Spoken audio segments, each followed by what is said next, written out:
Welcome, Jason. Thank you so much for being on this podcast with me. I guess we could just start off by telling us a little bit about yourself, your story, you in general. Just Uh, tell the viewers. yeah, absolutely. I appreciate you having me. My name is Jason Lamar. Quite honestly, people always ask me that, introduce yourself and all of this, and I don't really believe in the idea of defining yourself just because I can't control how it is that you view me. Maybe I want you to think I'm a amazing, intelligent, articulate person, and that's not what comes across to you. So I try not to go into the realm of placing definitions on myself and just leave that up to the interpretation of the individual. I I'm love it. also of the belief that to define something is to limit it. You're saying what something can and cannot be. So I like to think of myself as ever growing and ever evolving, which I'm aware is a form of definition, but But you like it. I like that. It's kind of like similar to Kaizen, which Kaizen is the Japanese philosophy of constantly and forever improving oneself. Like never ending, just full circle till the day that I die, always improving myself, not being capped out like what is it? The glass ceilings could just break through each glass ceiling like you are capable. That's like the video that I sent you. Patrick Bet-David was talking about people's full, potential and that even if like average person wouldn't even like scratch the surface of this person's like average, uh like achievements, It's like not everybody is the same and that's okay, you know? So I 1000%. Yeah, you shouldn't be. You should be you, figure out you, and be the best you that you could be. And life is absolutely about growth and evolution. So I say often that the worst thing that you could be tomorrow is the same thing that you are today. Yes, absolutely. And so you're big into the no labels, and I love that because, I've been bombarded on social media about the not calling myself an alcoholic, right? And not really labeling myself as a sober person. I just don't drink anymore? So tell me more about that, like your idea on labels. So I think that everything, like I said earlier, to define is to limit, and people love to put themselves in these boxes. I'm an introvert. I'm an alcoholic, as you said, and once you do that, you've assigned kind of these parameters around yourself, and you now have to operate within them because in order for you to be an alcoholic, that means that you struggle with alcohol. That means you lack control around the substance, and people go their whole entire lives avoiding bars, avoiding certain people and stuff because it's going to make them drink. Not because it's a blanket fact, but because that's how it is that they've defined themselves. So they operate within that now. So same thing when people say that they're an introvert. They're also saying that I can't go out and talk to people. I can't be outgoing. I can't be outspoken because it's not who I am. So every time you put yourself in a box has walls. So you're also putting yourself in these walls, and these walls serve as limits. So you're trapping yourself in something. And I don't drink, I don't smoke, I don't participate in any sort of substances, but I don't consider myself a sober person just because it's not something that I consider myself as, period. Drinking is just not something that I do in the same way that I don't ride horses, but I don't define myself by the fact that I don't ride horses. I just don't. Hmm. Yeah, absolutely. And so many people will say, yeah, because I can go to a bar, I can be around it, right? I can control myself in that sense. But people will say, well, if you can control yourself, why can't you just have one? And you had made a video about saying like, oh, just one glass of alcohol, sure, like just a little bit of crack, just a little bit of heroin, just a little bit of dope, it's like it's still a drug. So why do you think in our society it is so normalized, alcohol? I have a lot of reasons as to why I think it's normalized. Some of them probably go down a more conspiracy sounding rabbit hole, and some of them are, at the end of the day, people like to feel good, and people don't have the greatest ability to consider tomorrow, which is ironic because people love to put everything off until tomorrow. But people will take the I'm feeling down now, and alcohol brings you up, or it helps you in certain social situations. It helps you open up more and stuff like that. And people like that feeling, that confidence. People like to fit in with other people. And it's a very, very common thing to do. Um, I think it's something that's been around for so long and nobody really questions it because it's kind of just standardly accepted. You know, you reach a certain age, you start drinking just like you reach a certain age, you get your driver's license or you start working, you go to college, you retire, you have kids, you do whatever it is. And these are just things that have been put into people's minds since they were so young. And people don't question the narratives that they're told. And quite honestly, they're taught from a very young age not to. Hmm. Yeah, that self-discovery. Like once you have come up with a belief, let's say at age 10, 11, 12, 13, 14, 15, you just hold on to that same belief until you're 30, 40, 50 and never question that same belief. And I find that a lot of quitting alcohol led me to question everything, question what's in our food, question why label yourself, question, and I'm still learning and growing. And that's the really exciting part because, some of my beliefs that I had when I started this, and I hate journey, path, journey, mission, fucking, I started, with quitting alcohol. And for me, in the beginning, it was really a big deal, right? Whereas now it's not as big of a deal because it's like you said last time, I'm not telling you when my last cigarette was. I'm not telling you the last time I took Adderall. I'm not telling you the last time I did Coke. Not telling you the last time I smoked weed. But for some reason, with alcohol, it's like you have to count. Like I don't know where I'm at now. I could check my app and it could tell me, but it really is irrelevant. Like it does not matter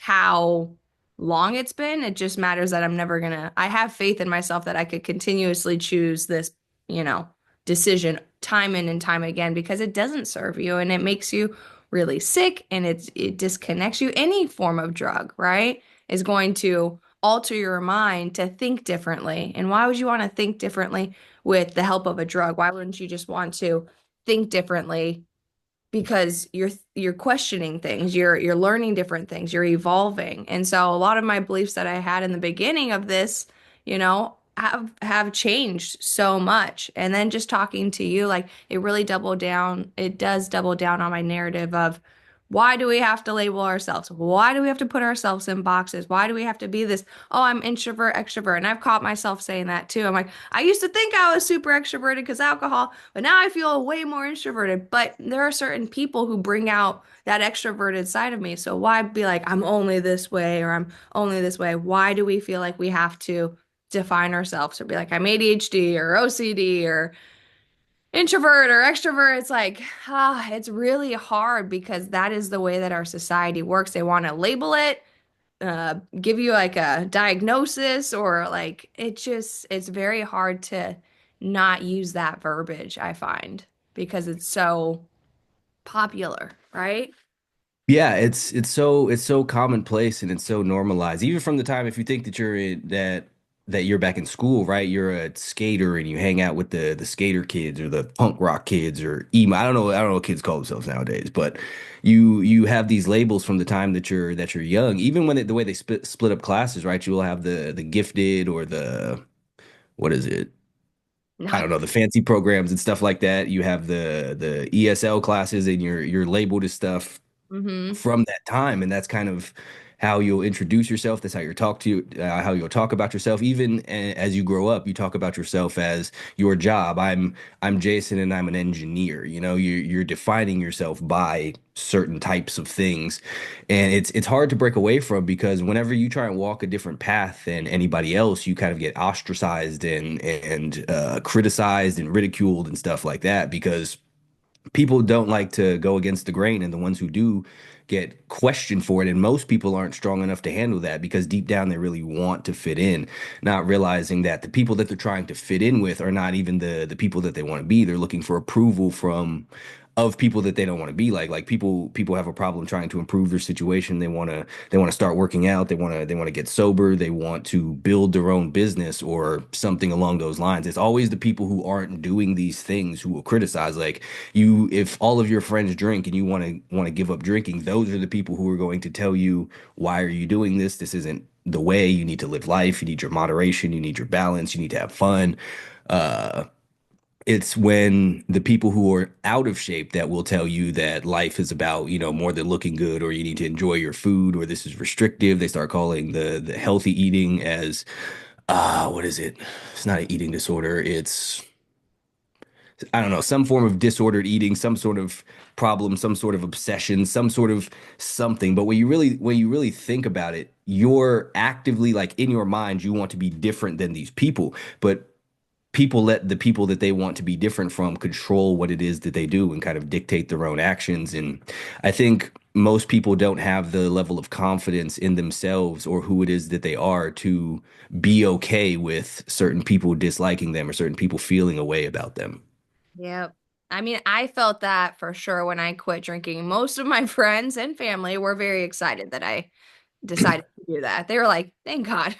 I was one of the more crazier ones when alcohol touched the insides of my body. But they were really happy. But there was part of me that, regardless of their support, part of me was like, okay, yeah, they're supporting me, but why are they supporting me? Do they want, and it would make me want to drink again because it was very hard for me. Like, I did have a weak mind. I really did. And I would like to say that my mindset is way stronger than it was. And of course, it could get stronger, and I'm excited for the future. But as of right now, it's not what it was. And that, I think, is the important thing, is progress over perfection. If you can perfect something in your life, by golly, do it. But with this, particular, journey, it's very challenging to just get it right out the gate. I didn't. It took me many times. It took me many years, actually, from like 2019 to 2023. And then finally one day I woke up and I was like, oh, done. I'm just done. Whoa, Yeah, my light died. that's That's okay. fine. That's all We'll right. use this light. It looks cool still. Yeah, what you're saying about like having confidence in yourself. And a lot of the girls who I do work with, right, are like, well, what happens when somebody asks me? I'm like, you just tell them no. But when you don't have that confidence because you're, like you're saying, you're putting yourself in this box. You've always been known as the party girl, the drinker, the fun one. Now you're stepping into almost a new identity, or expanding your identity, or whatever. Um, it becomes very hard to tell people, no, I'm not that version of myself anymore, because you've been that version. So, I mean, if it's not labeling yourself, would you say you describe yourself, or you don't even do that? Like, you don't describe yourself, you don't label yourself, you just say, hi, Jason.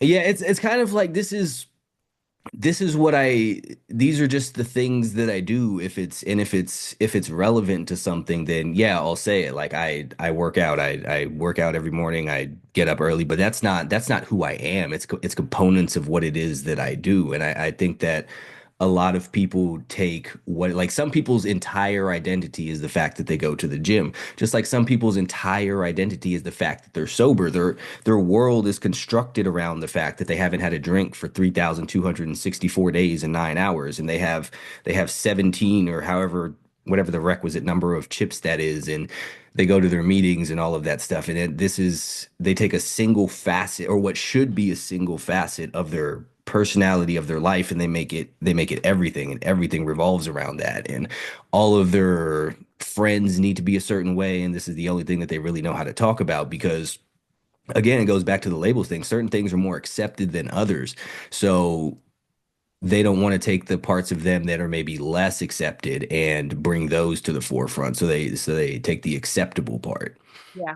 I find it so hard to not just, be that person. My page is Sobriety 7, so I really, shot myself in the foot with that one. My belief changed, and I'm like, well, I feel like I'm stuck with this name now. But the name was inspired by my dad. His birthday was March 7th, and I wanted to give, something, like, I want to continue his legacy. Like, he wasn't able to overcome his addiction, but I was, so I wanted that. But now, I don't want to be that page that only talks about sobriety, because when you look at why people drink in the first place, it's because something in their life is not the way that they want it.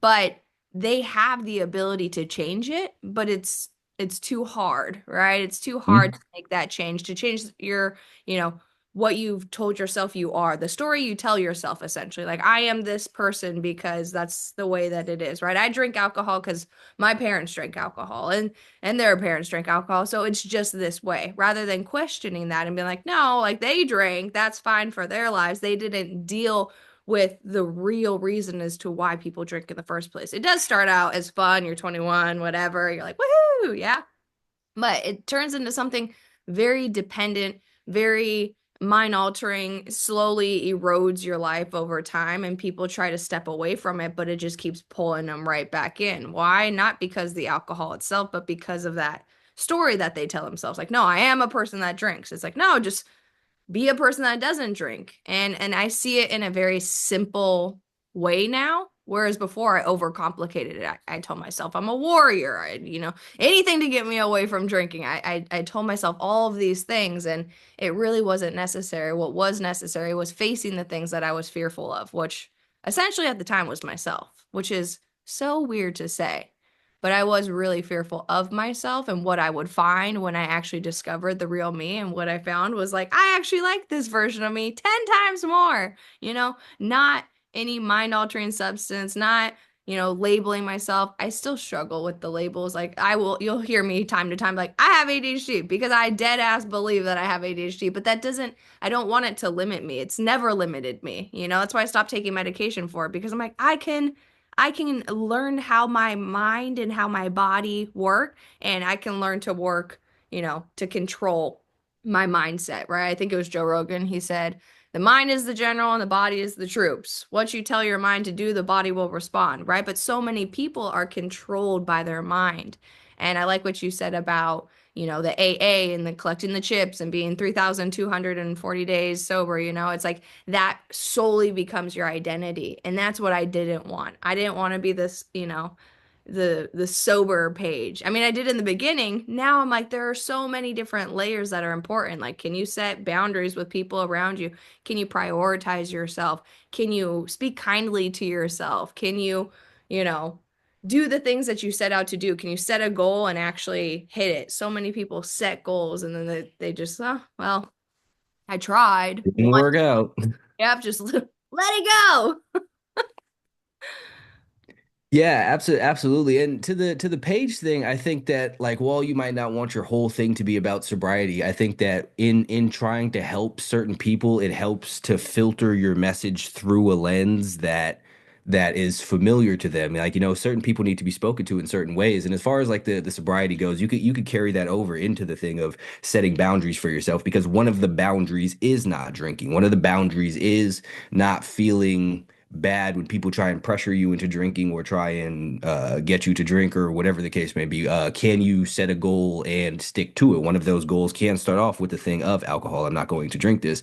Yeah. And it's kind of like I use the gym as the same sort of starting place as you could do or are doing with alcohol in the sense that like what you learn from going to the gym, the discipline that you learn, the ability to delay your gratification, the ability to do things regardless of how it is that you feel can a lot of the same stuff can be said about quitting drinking. Can you discipline yourself? Can you stick to a thing? Can you feel a certain way and not do a thing just based off of how it is that you feel? Can you ignore the fact that the alcohol will make you feel good now because you know that if you don't do this and do what you should be doing, you'll feel good later. So it teaches a lot of the same lessons, and that's a thing that a lot of people struggle with specifically is sobriety. So I think that's a good entrance point, for a lot of people to go and then to grow farther out. And I say all the time, like everyone isn't everyone's avatar Yep. as far as who it is that they could hear something from. So like I'm sure that Tony Robbins says a lot of similar stuff to me, maybe in a different way.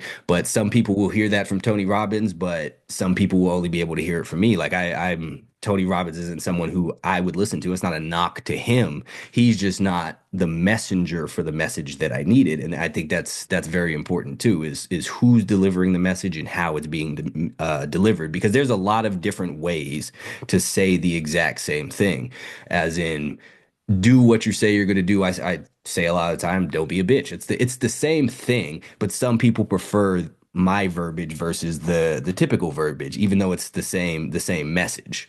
Yeah. It's I like when you said like don't be a bitch. Pause. Bitch. But yeah, it's I like that the messenger who's delivering the message, and that you said that last time on our call, and it really resonated with me. That it's kind of like not everybody's gonna be your cup of tea, and vice versa. Not everybody's gonna like you. You sound like my boyfriend. He's like, you have to just let that be your lens, and people are gonna know your different layers. Just stick to that, like it's your niche. It's like it's what you talk about. So how you speak to the people that you're trying to help. I'm like, Yes, he's like, so you're not limited. I'm like, I feel limited. He's like, whatever videos you want to make, you know? He's like, but yeah, I think that some people might like Tony Robbins, which one of the girls in my community, she's from England. She's like, I can't stand his voice, that American accent. I'm like, but I have an American accent. She's like, I just don't like how he speaks. And it's so funny because somebody's voice or somebody's, the verbiage that they use could rub you the wrong way, right? Like I'm full of cuss words. Like I cuss Hmm. a lot, and the people that I listen to cuss a lot, like Andy Frisilla, Layla Hermosi, EP. Well, I used to listen to EP, but he's the motivational speaker. He's like a screamer. He's like, I don't know. Eric Thomas. I don't know Yeah, who EP is. ET. Okay, yeah, him I know. Like the most, he's up there with Tony Robbins. Like he's loud and in your face. I like that. He's like the David Goggins. I like that, but I don't like the softer, like mellow. I think like a Russell Branson. He's not mellow, but I don't know. He just rubs me the wrong way. So yeah, the messenger who delivers the message. I like that. That's good.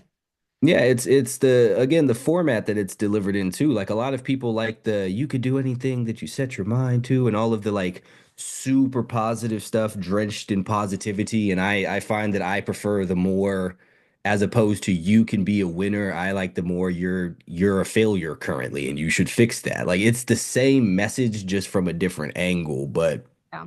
again, everyone doesn't learn the same way, everyone doesn't receive things the same way, everyone doesn't Yeah. process information the same way. Like you said with the ADHD is you process information differently and that's fine, but you're always going to fail trying to process information like everyone else does. So you need to figure out how it is that you process things, how it is that you learn things, what the best processes for you are, because that's what matters. And in as far as like messaging goes, in trying to reach everyone, you reach no one. So the more universal you are, the less impactful you're going to be to anyone individually. Like if you could take a look at musical people, right? And when they start off, they're more like niche. They have their music is much more relatable. Then they get bigger and they try and make stuff that Yeah. suits everyone. And it's like maybe it's a cool little anthem or whatever you want to dance to it, but it doesn't resonate the same way because they're no longer speaking to you. They're just speaking. So like when you hear people, if someone gets up on stage and talks about I've struggled and had hardships. It's like, yeah, everyone can relate to that on some level. But then if you get up on stage and say, I was homeless when I was 18 because I got kicked out of my parents' house for having a bunch of weed, that's much more relatable to fewer people, but it's more relatable to the people that it's relatable to. And I think that that's important if your goal isn't simply visibility, but impact. Yeah, absolutely. And one of the girls in the community was talking about how she only had 100 subscribers on YouTube. I'm like, can you imagine 100 people in a room? Like it doesn't have to be in the millions. I've seen a lot of people who have million followers who have shit engagement, and the people are just like they're just there just to like, it's a hot girl on Instagram, like it, click it, love it. But it's not like you said, impactful, and that I believe is so important in this world is to be impactful and to portray a good message. And that's why I am passionate about this because I've watched addiction destroy families. I've lost my father to it. It's so important. So when I am speaking, you're right, I'm always speaking to the starters, right? Because the ones who have got it. They understand it, right? Unless they're doing AA, it's not always the same. They stick going to those meetings. I think they go from the addiction to alcohol to the addiction of meetings for the 10, 20, 30, 40, 50 years. And I don't think it's that deep. I don't think that you need to be afraid of literally a liquid, and this liquid happens to be poison. It's like you can go into a grocery store, see a pack of cigarettes and be unbothered. Why can't you go into a liquor store and see the same thing, drug of choice or not? It's just that's something that I don't drink. I also don't smoke cigarettes. I also don't do this. Like it's easy for me to wrap my mind around, and I don't know why it's not as easy for everyone else for it to click. I'm not sure. I th I think the the inability to accept that certain things are really simple is just a way to procrastinate and justify your inability to not do something, right? Because if you say the cigarettes, if you want to stop smoking cigarettes, that I remember when I was a child, I was like 9, 10 years old. My mother smoked cigarettes and she wanted to quit smoking cigarettes. And I said, why don't you just stop buying the cigarettes? And she was like, well, it's not that simple. And I'm a kid. I don't know anything at the time. So I'm thinking like, you don't buy the cigarettes, you don't have the cigarettes, you can't smoke the cigarettes. But she says it's not that simple. I figure, clearly she knows something I don't. I'm a child. But then as I grew up, I started looking at things more and I'm like, I still don't understand why it's not that simple because I used to smoke Black and Milds. I used to smoke a lot of Black and Milds. And when I wanted to stop smoking Black and Milds, I simply stopped buying them. Now I didn't have them. Now I couldn't smoke them, right? But people like to stretch out the process of you need to get to the root of why it is that you do this, and you need to figure out what it's doing for you, like why you're smoking it, what you're getting out of it, what feelings is it helping you with? Is there some sort of childhood trauma you're relationships or something along those lines. I don't know the answer to any of that. I don't know why I smoked other than it was enjoyable, but I don't know if there was a deeper reason for smoking. I don't know if I was getting anything out of it, but when I wanted to stop, I simply didn't do it anymore. Now, with certain things I do believe that with like the mind altering, because that's not a mind altering thing itself, but like with alcohol, weed,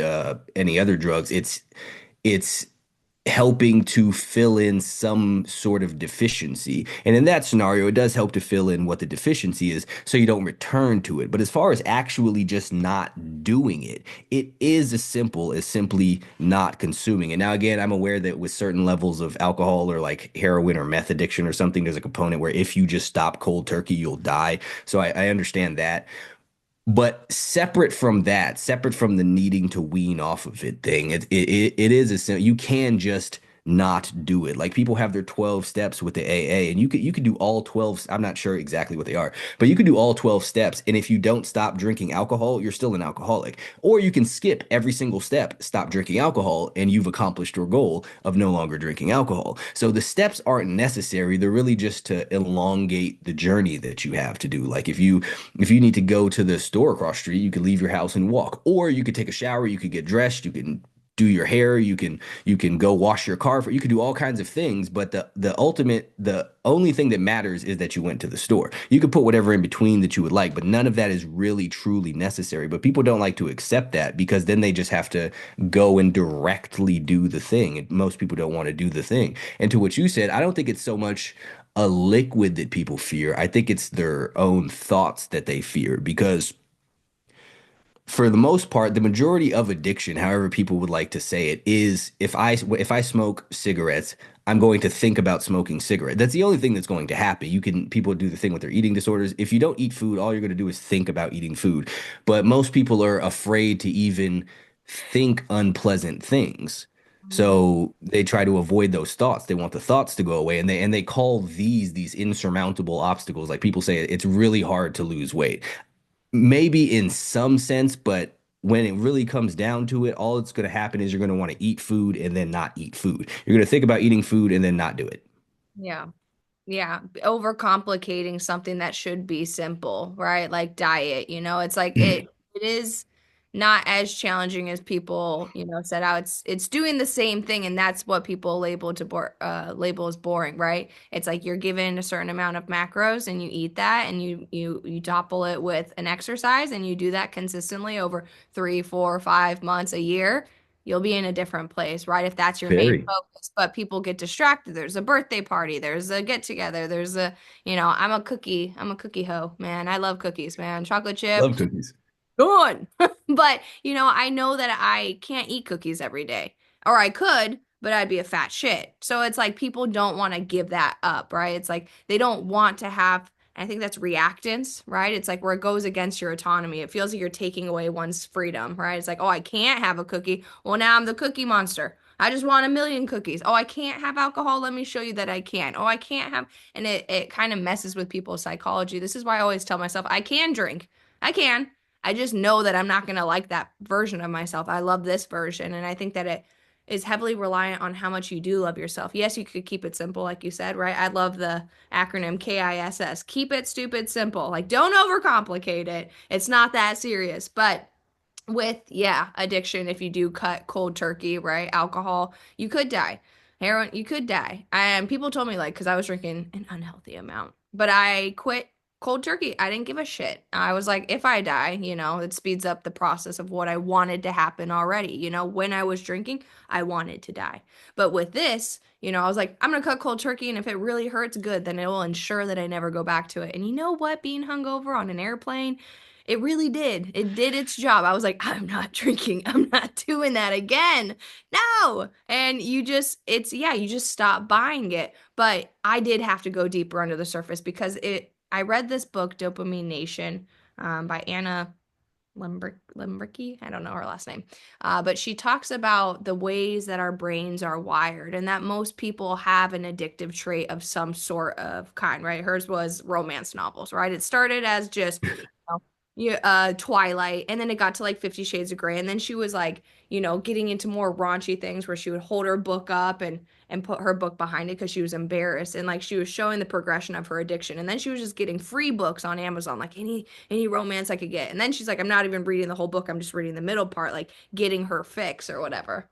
And so she talks about how our brains are wired for survival in a scarce environment, right? Where there wasn't as much as things that we have now. But now our brains are still wired for survival in a world of abundance. So when we find that we like something, our brains go and search for it. Like, oh, I liked alcohol. That was nice. Oh, it's right there. You could DoorDash it. You don't even have to leave your house. Oh, okay, more of it, more of it. And then you keep becoming a consumer, and then it becomes very hard to part ways with it and to just not buy it because you know how easily accessible it is. And then it becomes a mind game.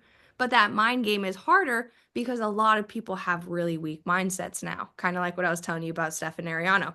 Hard times create strong men. Strong men create easy times. Easy times create weak men. And I think we're in that weak men, weak mindset um, area or generation. Like it's a lot of, just reach for that quick dopamine, even if it's cheap, even if it's not hard to get, right? Opposed to being addicted to something that's, a little bit better for you, like exercising, eating good food, reading, working out. I ordered the book that you put on your story, by the way. I was like, I don't know what this is, but I'm gonna read it. If he's reading it, it's probably a good one. It's a book about your brain, how your brain works actually. So very good book. But I wanted to say something about what you said about autonomy. Like people do view it as they're giving up some sort of autonomy and or free will by denying themselves the things that they want. But I personally view it as the exact opposite. I think that the autonomy is being able to have a thought and not act on it. Because if you believe that your free will or your freedom or whatever is predicated on the ability to do whatever it is that you think about, that you're always going to be a slave to whatever thought pops into your head. So if I think that I need food, okay, so I have to eat food. You're looking at that as free will, but really you're just being controlled by whatever random desires that there are. So the free will it's no different than if you have someone in your house or like when you have your parents, right? Your parents say eat this now or go to your room or whatever. It's not different. The only thing is it's thoughts that you don't have control over because you could have the strongest mind in the world, but you can't control what pops into your head. You can't control you. I might see something outside and I have an immediate thought about it. I see a bird and I think I don't know what I would think when I see a bird. But I see a bird and I think a thing. I can't control the immediate thought, but the control I have is what I do with the thought that comes. So the freedom comes from,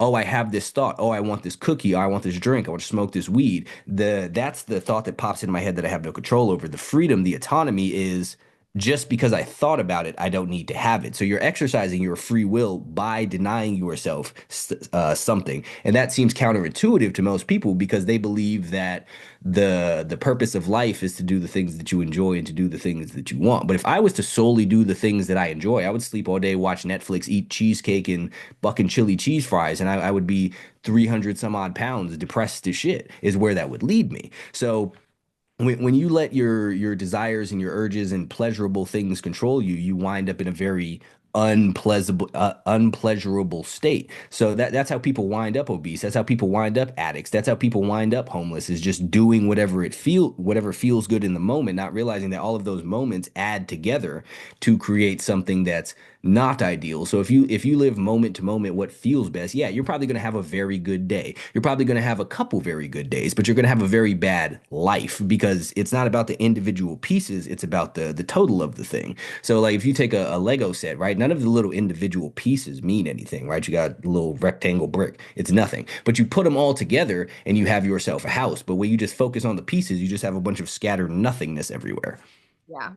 No, absolutely. I love that. And it kind of goes into like what Joe Rogan talks about. He's like, a lot of people think, like they label resistance as a bad thing, as the enemy, right? And he's like, I could just sit on my couch and eat ho-hos all day and watch TV. And he's like, hello, depression, my old friend. He's like, people think that I walk around and I'm at a 9 all day, and when I'm with my wife, I hit 10. And I love that. It's retrain your brain. It's such a good, I've listened to it a million times. That's why I can recite it. But yeah, like just because you have a thought, you don't have to act on it, you know? Like I think about cookies pretty often, I'm not gonna lie, but I don't eat cookies all the time because I know I'd be a fat shit and that I'm disciplined. And when you're disciplined, that shows that you truly do love and respect yourself. It's when you give into those thoughts. It's like, sure, you might have a thought about drinking alcohol, but you don't have to be like, "Huh, off to the liquor store I go." It's like, sure, I have a thought about rear-ending many people in Miami, but I don't, right? I'm like, I would just rear-end you right now if there were no consequences, but I don't, right? Many times probably think about robbing a bank, but you don't. So it's like just because you have these thoughts doesn't mean you have to act on them. Just because you're not giving yourself what you want, right? It's like kids grow up and become like little toddlers almost like I can't get what I want, and then they throw a big old hissy fit about it. And we go from having rules and regulations when we're kids, like bed, no phones. My mom used to take my minutes away. That's how old I am. Take my minutes. I'm like, Mom, I need to call my friend. She's like, no, you don't. Use the house phone.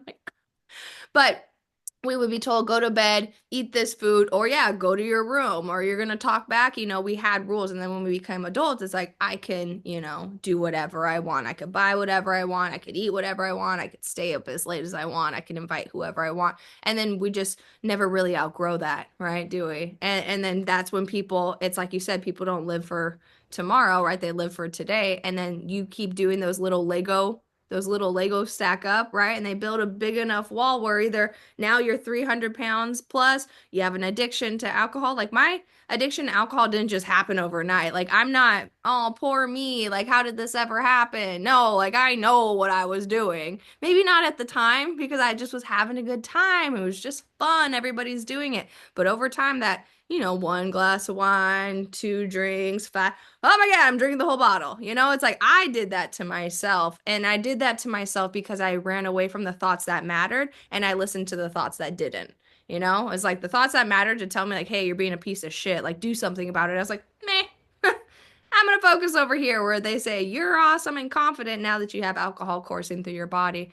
And it really is, it comes down to choices in life, and it's like you either choose to listen to those thoughts that are pleasure seeking all the time, let's have fun, let's live life in the moment, and let's not plan for the future. Well, those are the people who have so much regret in their lives because they didn't put their head down and do the work that it takes to have something where they feel like I achieved something, or I'm an overachiever. I did more than people expected me to do. I know I outstepped what everybody thought was going to be possible for me. And they're like, oh my gosh, Diane, never would have thought you were, just headed down the wrong path forever. But you can course correct. But it's kind of like the beginning of the call, right? You have to shift your identity. You have to shift the person that you are, like who you show up as. And that's why I like the future self now method. Like, who do I want to be like? Who do I want to act as? Who do I want to show up in the room and like be the head turner? Like, they're like, who is that? You're gonna have to do those behaviors today. It's kind of like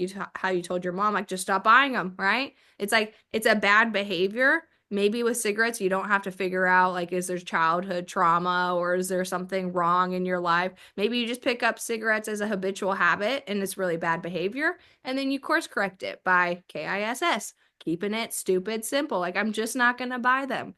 Cigarettes were really hard to quit, though. I will say that. Like, they were really hard. And then I started vaping because I'm like, this is better. Asshole. No. You like that was an adult pacifier. I like had that Hmm. everywhere I went. I'm like, I look so silly. And yeah, nicotine, I would say was probably harder to stop than alcohol because it was like you could have it all the time, every day, all day. Nobody knew. And you're just like, and I had so much anxiety. I'm like, why do I have anxiety? Oh, I'm smoking nicotine and drinking black coffee. Like, duh. Yeah, people feel these ways and then they act like they're completely baffled as to why these things are going on, but because they don't want to self-reflect, to take a look at their actions. And you said a great thing about how people view resistance as a bad thing. And I look at the resistance, the adversity, the hardships, whatever it is, no matter what you do, it's an inevitability. But it just depends on when you want it, right? Because while now it might not be pleasurable to go to the gym, that's a difficult thing, right? Down the road, that's going to pay off. So you take the resistance now and you get the good stuff later. But most people do it in the opposite, and they want what feels good now for the resistance and the hardships later. So you want to eat 12 pizzas today. Okay, that feels good now. And you're not having to deal with the eating stuff that you don't want to or denying yourself what it is that you want. But your resistance, your adversity, your hardship comes a few years down the road when now you weigh 400 pounds. Now you have heart problems. Now you can't walk up the stairs without running out of breath. So people just make the wrong trade-off. They pick now over later. Whereas when you do the difficult thing, you skip out on the alcohol, you skip out on the parties, you wake up early, you go to the gym, you read the book when you rather watch TV. Down the road, that pays the dividends. But people like to cash in now, and then they wonder why it is that they are where they are later. It's because you've been building towards that brick by brick, going back to the Lego thing. You put the pieces down, and now you've constructed this thing, because again, everything happens step by step. And that's why we spoke about this last time a little bit. But one of the worst phrases to me is just once won't hurt, because on a tiny scale, it's a fact, right? So if I'm supposed to do some work today and I say I'll do it tomorrow instead, nothing is going to happen. It's going to be perfectly fine. Everyone will be okay. Even if it's me dealing with somebody, they'll probably be okay with it too. But because it was okay that one time and it felt better in the moment right now that I got to do what I wanted instead of what I didn't want, the next time something comes up, I'm going to say, well, it was fine last time, so I'm going to do it again. And it'll be fine that time too. Every individual time it will be fine, but all of those times add up together. And now you're a procrastinator. Now you're someone who can't get anything done on time. Now you can't keep a deadline. Now you have no urgency. And that's how you find out that all of the things that you want, all of the dreams that you had, all of the goals that you had, the person that you want to be feels unattainable to you, because you've made yourself into someone who can't act on anything in the moment. You're always putting it off. And tomorrow is, while it's important, it's also a nebulous concept. It's not a real thing. It will never be tomorrow. So you're going to do it tomorrow. Saying I will do it tomorrow isn't too much different than saying I will never do it. It will never be tomorrow, no matter what it is that you do. And but you've made yourself into someone who can't do anything today. And today is the only time that you ever have to do anything. So people construct themselves in piece by piece into these things. Like you said, you didn't just take a sip of alcohol and then, oh, now I'm an alcoholic. No, you had a drink once, it was fine. You had a drink again, it was fine. You had a couple drinks, it was fine. Every single time it was fine, until it wasn't, until it all piles up, because that's how things work. Nothing happens instantaneously, but people focus on the instances where everything is okay, or ignoring the fact that at some point it won't be. Or in the opposite, sometimes it's you have to do the hard thing now. It's not great in the moment, but that will add up to something that will be okay. All of the workouts that you didn't want to do made you in shape. All the work that you didn't feel like doing made you a bunch of money. Now you can support yourself, but that people aren't able to really look at things through that lens. Yeah. It's because they lack the ability to sacrifice, and they look at it as a negative sacrifice where it's a really positive.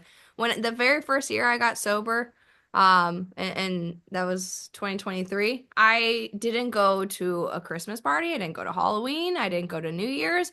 And people, are like, well, I missed that out. It's like they're gonna be the same. Next year I'm boycotting all holidays. I'm like, this is stupid. Like, I'm done. Like, I'm not taking the tree out. Anyways, but yeah, resistance, people label that as the enemy, resistance, adversity, or the hardship. But it's in those moments that you grow and you evolve into the person that you want to be, right? But it is uncomfortable and it's supposed to be. And you do have to do the things that you don't want to. I always say, I'm like, if I were only to work out on the days that I felt like it, I would never see the results that I want because I would be a fat shit, not going to the gym because I didn't feel like it. I felt like staying in my bed, right? And Layla Hermosi talks about fuck your feelings, and I like that because it gets my ass out of bed. I'm like, I don't want to do it, but when do I Hmm. I only ever want to do it when I'm like, taking a shower. I feel fresh to death. I got a new workout outfit on. I'm like, let's do it. But other than that, I'm like, God damn it. Like, this is good. We're hitting legs today, and legs is just, ah.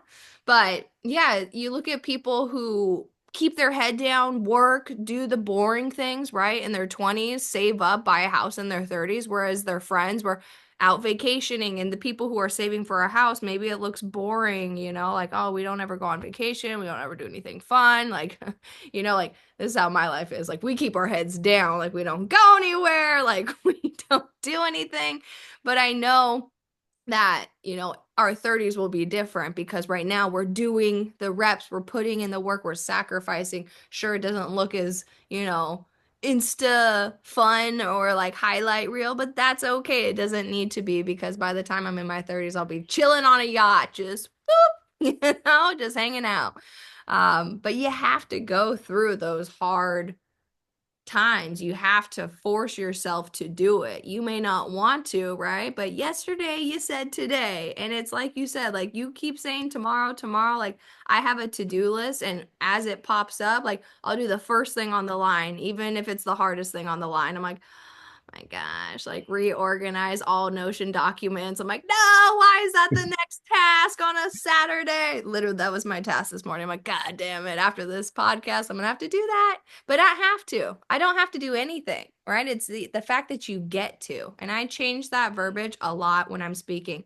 I was doing a little scratcher for a date for me and Lou, and I brushed in. It had like pencil shavings. That was on the floor. I'm like, oh, I have to like sweep that up. And then I'm like, no, I get to because I have a house. I have a broom. I have these cute little date cards. Like I get to do all these things. Like I could just be in my bed rotting like I used to at like 5 o'clock and do nothing with my life. And I did nothing with my life for the longest. And when other people around you are also doing the same thing, you don't feel inspired. You don't feel motivated. This is why I actually really like Instagram because you can follow people that aren't in your inner circle that do motivate you, that do inspire you. One of the first girls who inspired me was Cassandra or Cassidy. I think it's Cassidy. She's like an ultra runner. She stopped drinking alcohol. She lost 100 pounds. Super inspiring. Never met her. But when I saw her Instagram, I was in this circle of friends that I had.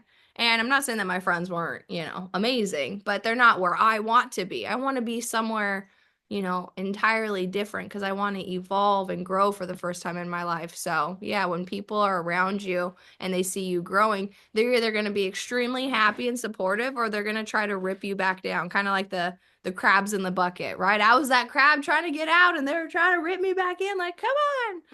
One more. One more hurrah. No, no.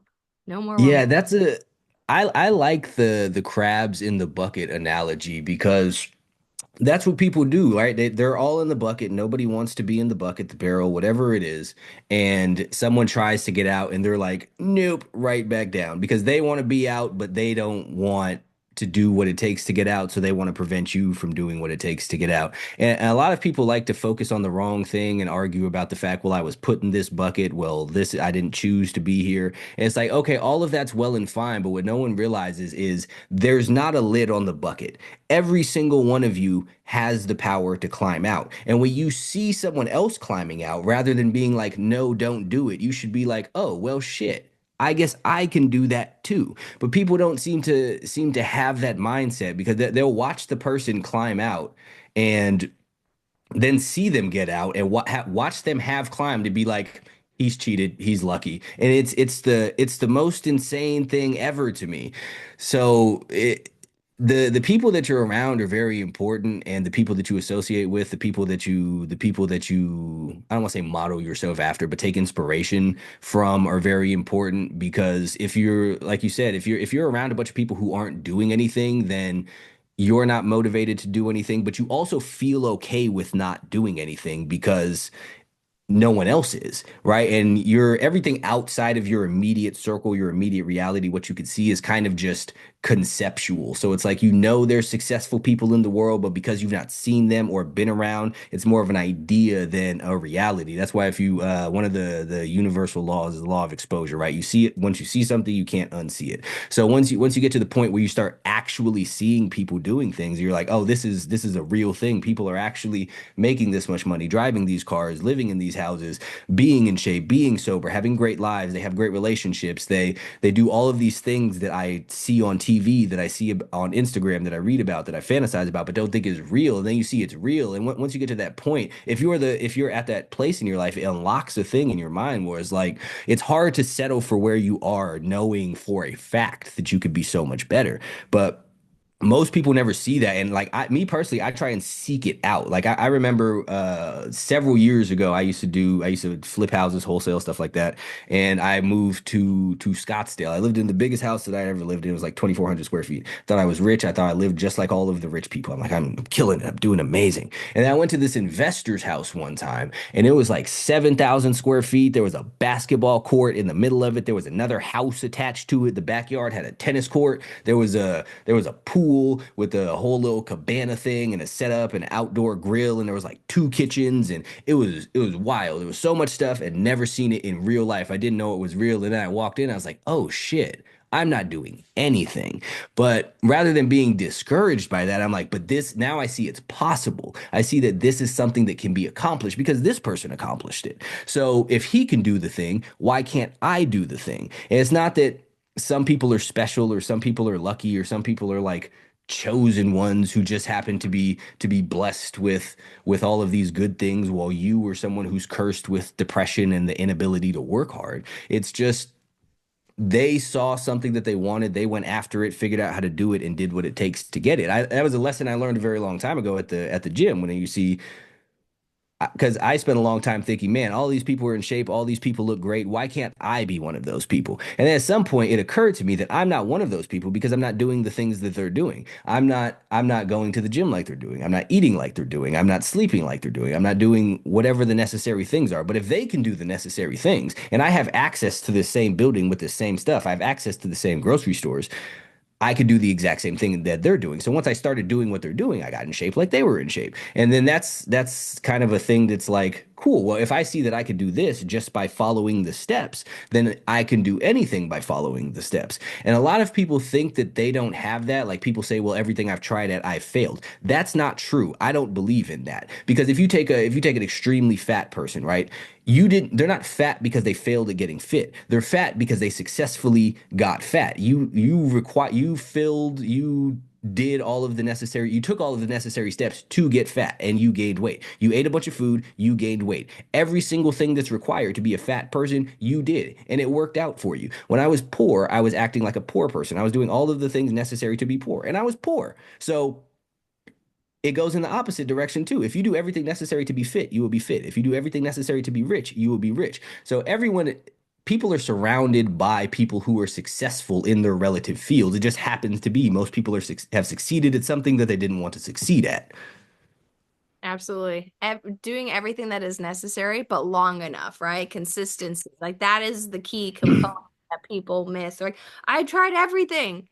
Diet, right? How long? 2, 3 week, 4 weeks. I'm like, keep going. It takes time and people, think that what was it? People spend time without knowing the balance. And I really like that because Mm, people spend time doing stupid shit that doesn't mean anything. Those Legos, over time, rather than focusing on like, okay, I'm not gonna build outward, I'm gonna build upward. Like I'm gonna focus and sit and prioritize it. And that crabs in the bucket, resonates so much with me because people told me 3 months, right? I created the community that I have. They're like, 3 months, you're too early. Like, don't do it. Like, it's gonna be hard. I'm like, good. I want it to be hard. Like, I want to be held accountable. I want to help people, and I'm confident enough to know that I can, right? Like, you don't have schooling, or you don't have this doctorate, or you. I'm like, you are not gonna get the same care and same understanding from me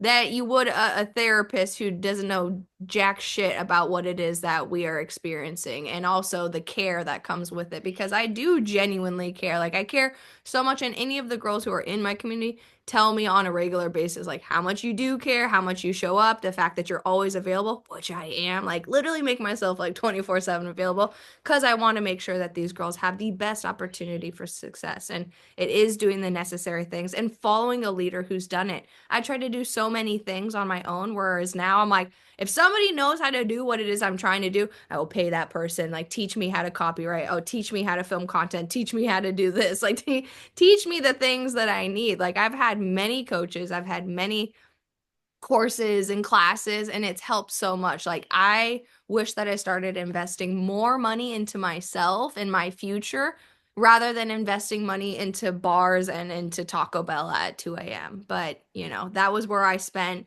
my income, was that I was being that broke person. Like, you want to be broke and a loser? Like, I had the broke loser starter pack for anybody who wants it. Like, I know it like the back of my hand.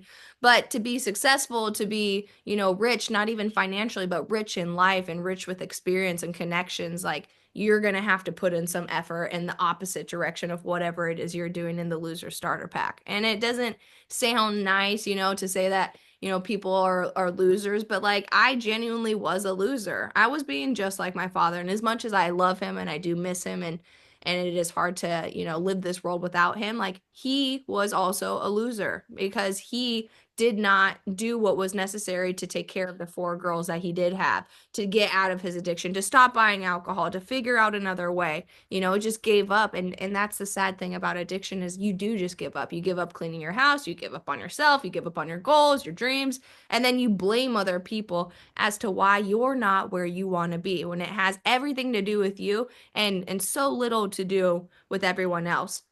It's important to understand why you try to fill that void, what happened in your life that was uncertain, right? It's important to do that.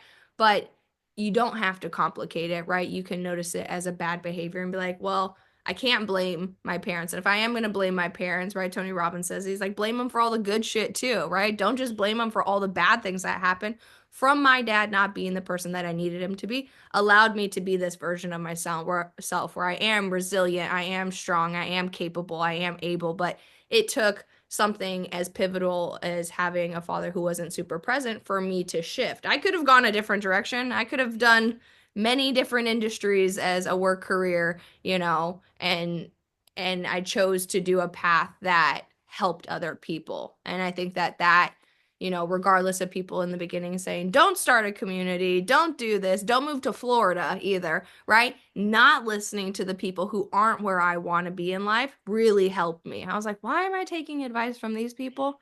Right? Like, why am I listening to them? And then that's when I talked to my boyfriend. I'm like, why are we listening to them? No, we're going to do it anyways. And he was extremely encouraging for me to start the community. He's like, you've got that it factor. You do it, girl. I'll help you set it up and we're going to film it and you're going to be great. And he's been extremely supportive and helpful. But I think I lucked out, having somebody like that, because not everybody has that supportive figure. And then they do give up on their dreams and goals because they listen to the first person who's near them. Don't do that. Like, don't start an Instagram. Don't start a podcast. Don't start a community. Don't move or whatever. And then you listen to these people and you're like, oh, I would have gone pro, if I didn't tear my ACL, or those stories at the bar. Oh my God. I always heard about the guys who were like, I would have been in the NFL, man, if I had this bunk knee. You're living 20 years ago. You got to live in the present. You got to live in the here and now. Let tomorrow be tomorrow. The past happened. It's done. You can't change it unless you know Doc, and you go back to the future.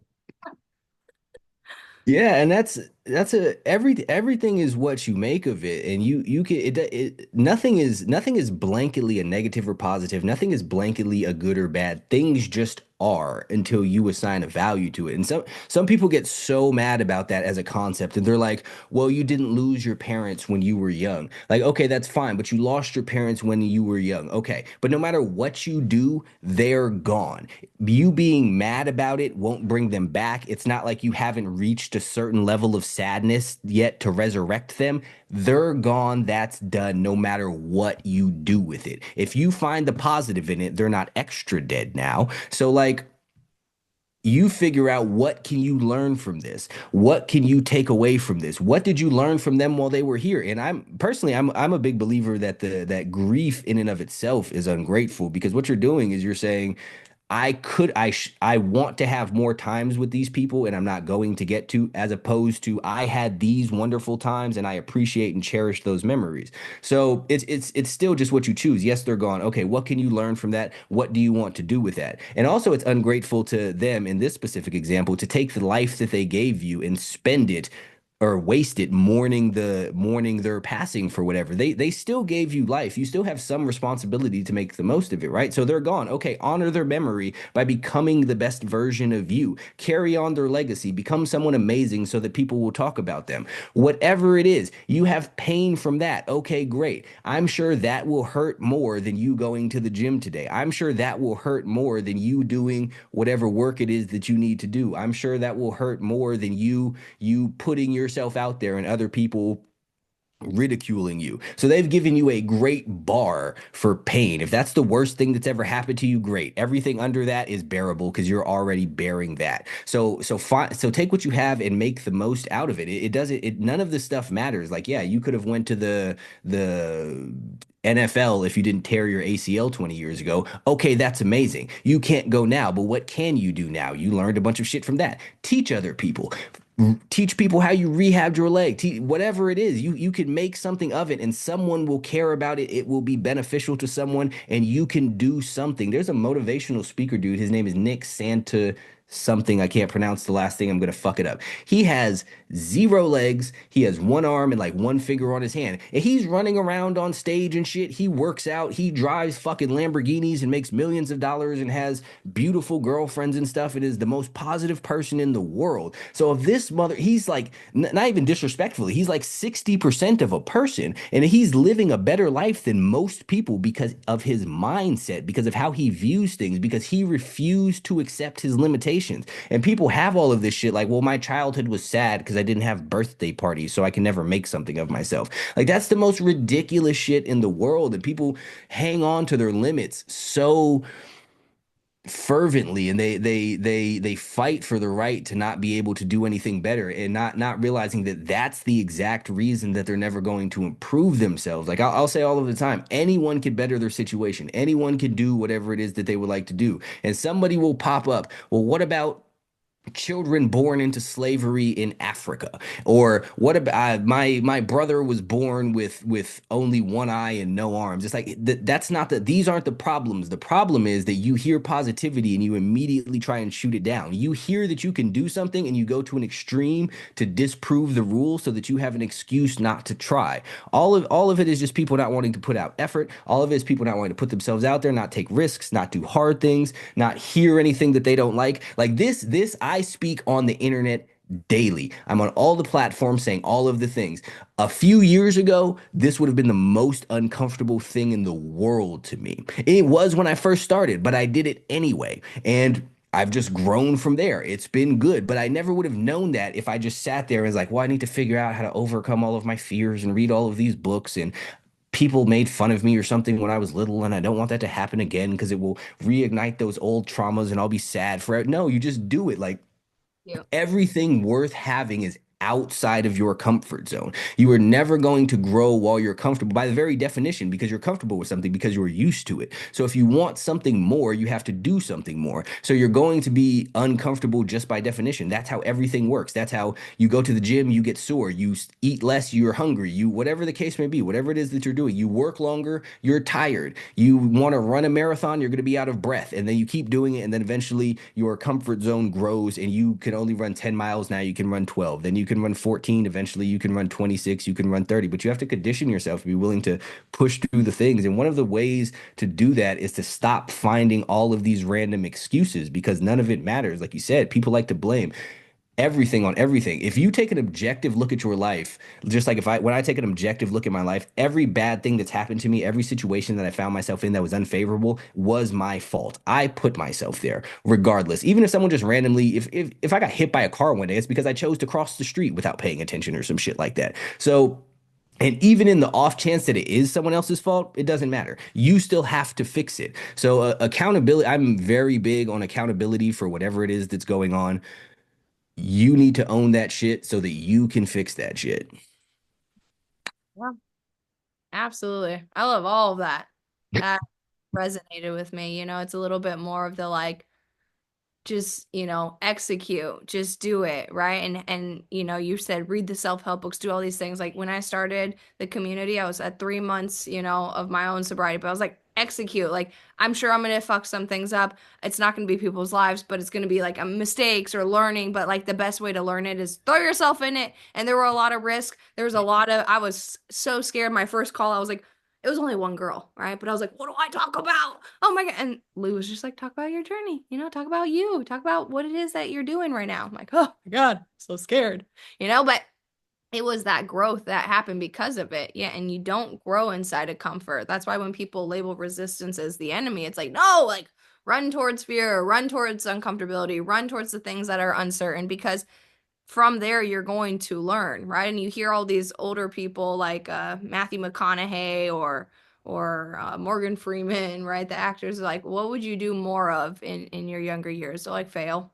right? Like fail more because you learn, right? And it's a weird thing to set out to be like, I'm gonna fail, right? It's like, well, you're maybe not gonna fail, but you could potentially, and that's okay. And if you do, like, what are you gonna do to learn from it? And I do like what you said about the somebody passed away, like your sadness, your anger is not going to bring them back. And I say that a lot with my dad. I'm like, I can miss him all goddamn day, but the point is he's gone and I still have all this time. And if I spend a day sad, right, the world keeps spinning regardless if you're spinning with it or not. So it's for you to save yourself. And we grew up with these fairy tale movies, or at least the girls did, right? I watched like princes come and save the princess and Snow White and the dragons and Fiona and whatever, Shrek.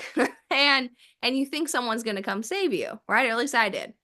And you have to first be willing to save yourself. You have to first be willing to love yourself. You have to first be willing to respect yourself, right? You can't give what you don't have to other people. And that's why I think it's very important to learn to love yourself before you let anyone else love you, because they're going to love a version of you that's based off of dependency. Like, I'm loving you because I'm hoping that you fill me up. I'm hoping that you respect me because like I lack respect. It's like, no, it doesn't work that way.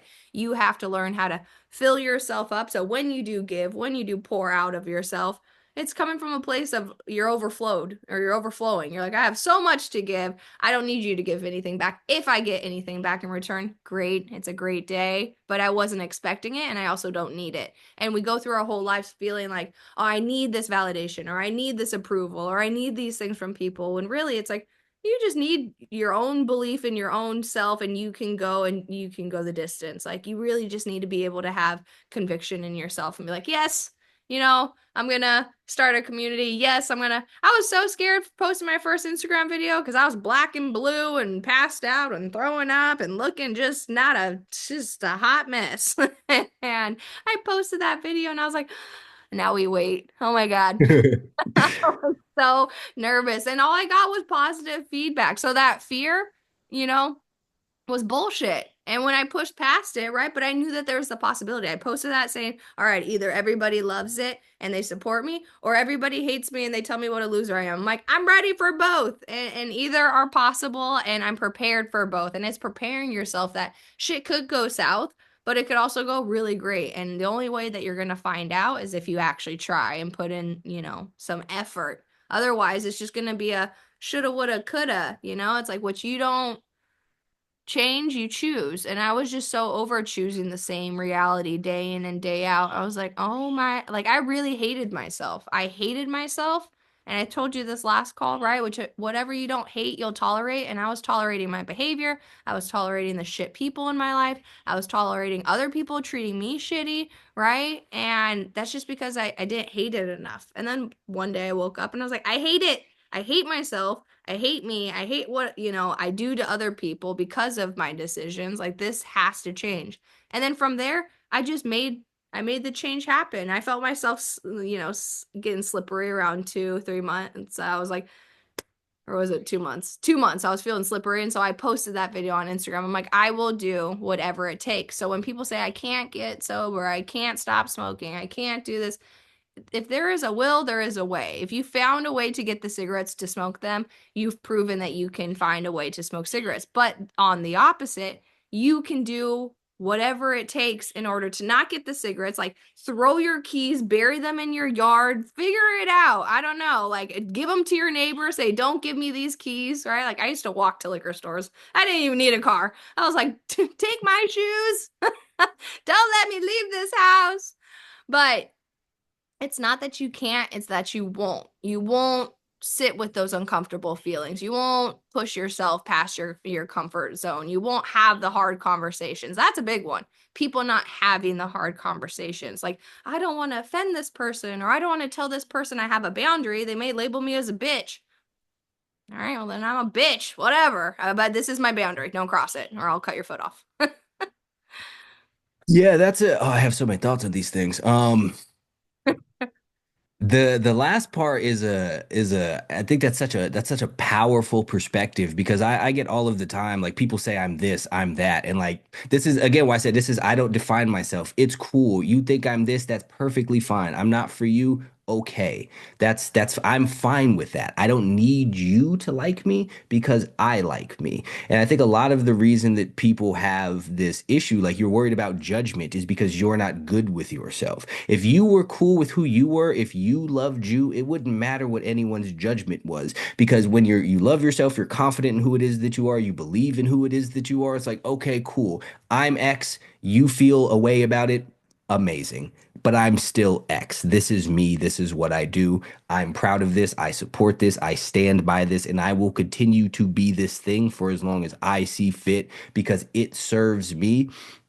And that's what matters to me. So when your own opinion of yourself matters more than anyone else, you don't worry about all of the other shit. I get insulted every single day. People tell me I'm okay. Cool, man. Amazing. That's great. It doesn't and I know a lot of people sit there and go off of the thing like I don't care about it, but it's like I don't care. That's fine. I keep doing the exact same things that I'm doing because you don't make or break me. Like only I can do that, but most people aren't there. But what you said about people want someone to come save them is it's such an accurate thing, but the and separate from the fact that nobody's going to save you, I believe no one even can save you because someone could pop up currently and give you $1 million in abs. But if you are not the type of person who can handle having $1 million in the body that you want, you're just going to fuck it up. People win the lottery. They win their $300 million and wind up in a worse position because they've misidentified the problem as a lack of money as opposed to a lack of character. So if they were the type of person who could handle $300 million, they would have $300 million. They were given a thing that they weren't ready for and they fucked it up. They got their savior moment, but they couldn't handle it. It's like my sister had a friend who went and spent like $40,000 to get this, they called it a mommy makeover, where she got some sort of but I don't know what it is. They make you lose weight, all of that other shit. And like 6, 7 months later, she gained all of her weight back. She did all of this other shit because she had not taken the time to build herself into somebody who can exist at whatever the body weight was. She still had the same eating habits. She still had the lack of exercise. She still had the lack of discipline. She was still up too late, or I don't know her. I don't know what she was doing, but she still kept doing all of the things because she didn't take the time to build herself into the person who can have that. Like Like everyone in shape is the type of person who can be in shape. That's how they got in shape. Everyone with money is the type of person who can have money. That's why they have money. It's not just being given a thing. Like people will talk about, this is not a political point that I'm making, but people talk about, well, Donald Trump's dad gave him $1 million. Of course he's a billionaire. That's not how that works. Because if someone gave you $1 billion, I mean $1 million, you would fuck it up. You didn't know what to do with it. Several years ago, I invested a bunch of money in Bitcoin, went way up, made a bunch of money, fucked it all up because I had absolutely no idea what to do with it. I got lucky, but it didn't mean anything because I wasn't the type of person who could handle that much money. I was still the person who I was before. I still had the broke mentality. If I have this, I could spend this to do whatever it was. Fuck all this other. I didn't know what to do with it. And until you learn that, until you realize these things, there's not anyone in this world who can save you. Someone with magical powers could come and grant all your wishes, and down the road you're going to lose it all. Someone could come give you the girl of your dreams, but if you're not the person who can maintain a relationship properly, who could give her what she needs and fulfill her needs and not be a liar, not be a cheater, all of that, you're going to lose it. So it's not the fact that you don't have it, it's that you're not qualified for it. And most people don't want to do the work to qualify themselves for the things that they want, and they blame everything else. Well, I can't get ahead because I'm black, or I'm short, or my parents are from South Dakota, and no one with parents from South Dakota. It's not any of those things. It's who you are and who you've made yourself into. You haven't built yourself into the appropriate type of person. You're not who you want to be, which is why you don't have the things that you have want to have. Absolutely. You got to learn how to get the thing that it is you want. There is no golden ticket to the top, and the ones who do get that golden ticket, right, just fucking crash and burn, right? You're like, I had Bitcoin, I had the money, right? I did the same thing, and I watched my friend, she got the gastric bypass, whatever surgery to lose weight, lost the weight, didn't change her relationship with food. It's like it may fix it, a temporary fix, right? Or Ozempic or any of these, fast, quick, you know, there are always consequences to doing it really fast, right? It's like your body isn't prepared for it, or the finances too. It's like a lot of people who, like NFL players, musician, music artist, Mike Tyson.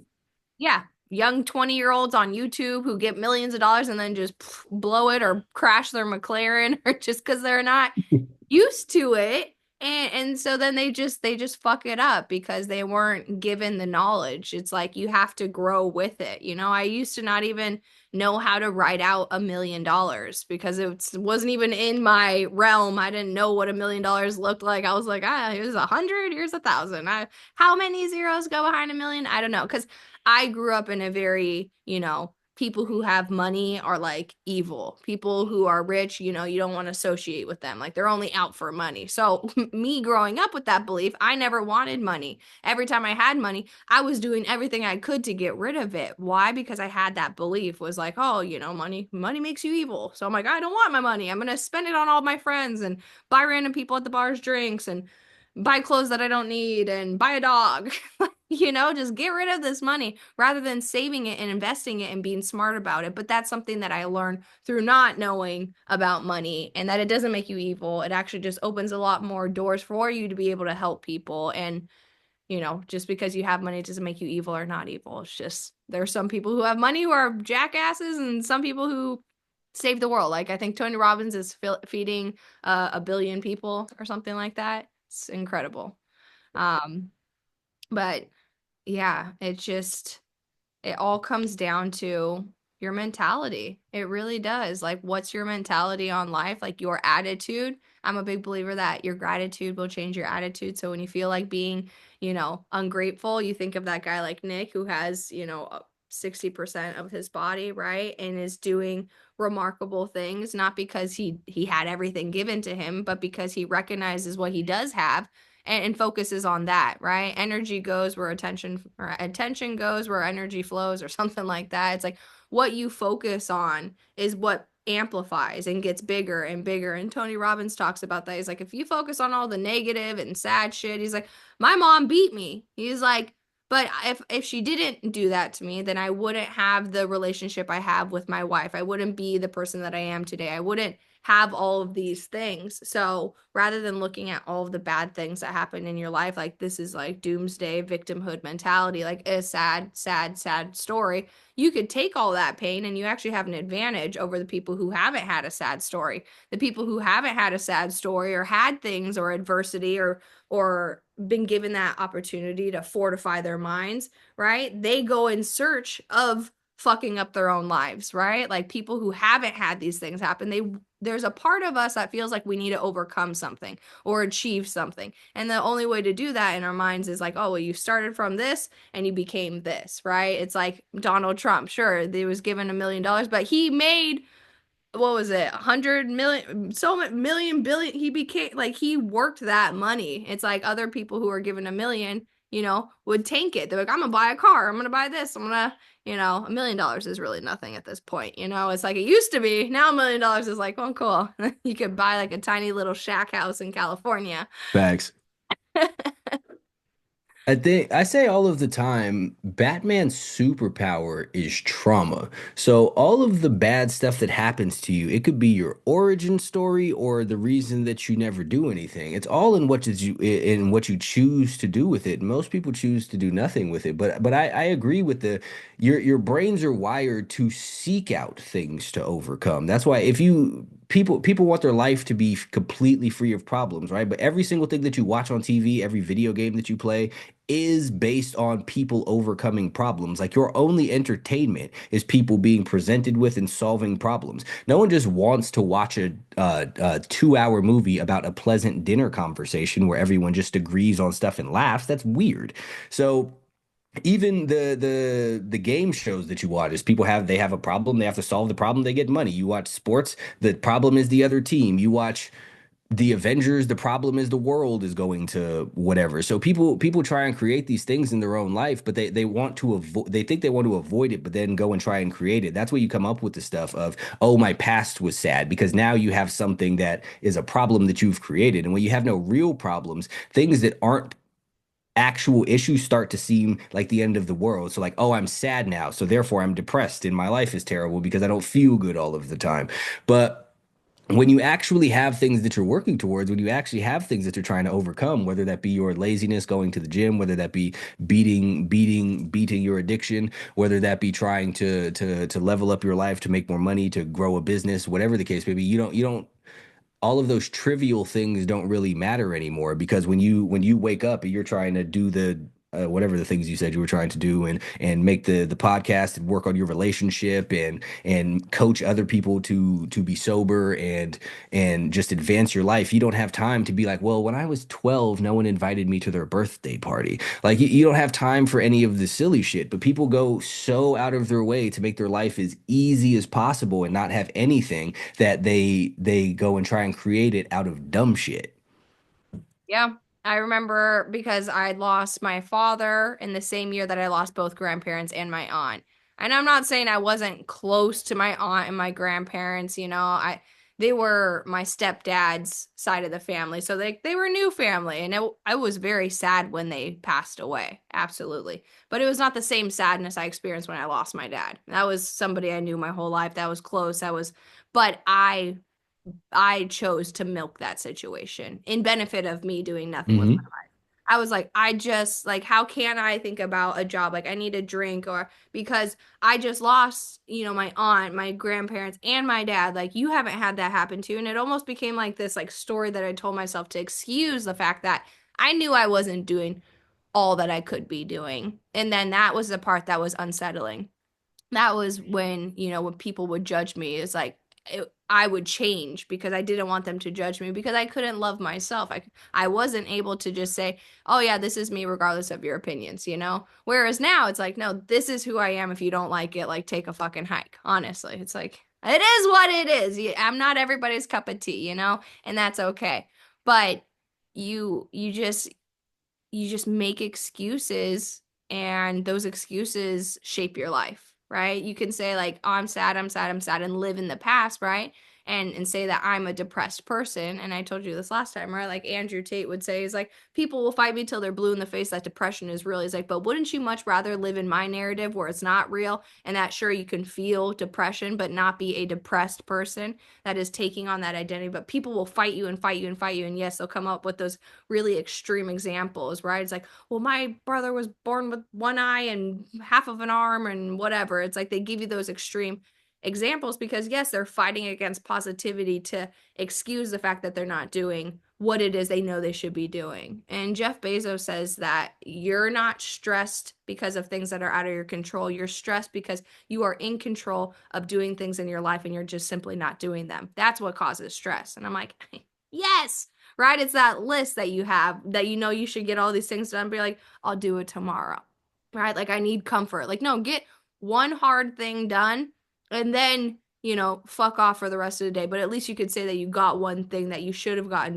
done. Like me and my boyfriend, we used to, loser mentality. We would wake up on Saturday morning, we would watch a movie or a TV show, but then the rest of the day had that energy. Whereas now we wake up and it doesn't matter if it's Saturday, it doesn't matter if it's Sunday, it doesn't matter if it's Christmas. We wake up and we get shit done. And then at the end of the day or the afternoon, we'll go do something, right? But you have to start with good habits because your good habits are going to feed good behavior and good mindset, and then that good mindset's going to give you good decision making. But if you're like watching a movie, well, fuck it, let's order in DoorDash. Oh, we already had DoorDash, that wasn't really what we were craving, let's order DoorDash again. Maybe the next round of food will be what we needed, and it's never what you need, because what you need is to get your ass off the couch and do something with your life and stop being such a fucking loser. That's all. That's a fact. I say all of the time. The majority of the things that I do throughout the day, I don't want to do. And like I don't want to do this, I don't want to do none of these things on my list. But when I lay down at night, I'm like, yes, I did all of those things. Whereas if I did the opposite and I did all the things that I wanted to do in that moment, when I lay down at night, I'd be like, fuck, what did you do with your day? What about all of the stuff that you said that you were going to do? What about all of the stuff that was going to get you to where you want to be? You neglected all of that and ate pizza and watched TV like a fucking loser. And I would feel so bad about it. But people opt to lay down at the end of the day regretting their day just to enjoy the individual moments. And that as long as you keep approaching your life that way, you're never going to get anywhere that you want to be. Like you're building something that you don't want. You're constructing a house that you don't want to live in, brick by brick, with all of those choices. And then people get to a certain point and they start blaming everyone else and all of these things, like you said, fighting for their limitations. Well, I couldn't have done anything different. How was I supposed to make money because I'm not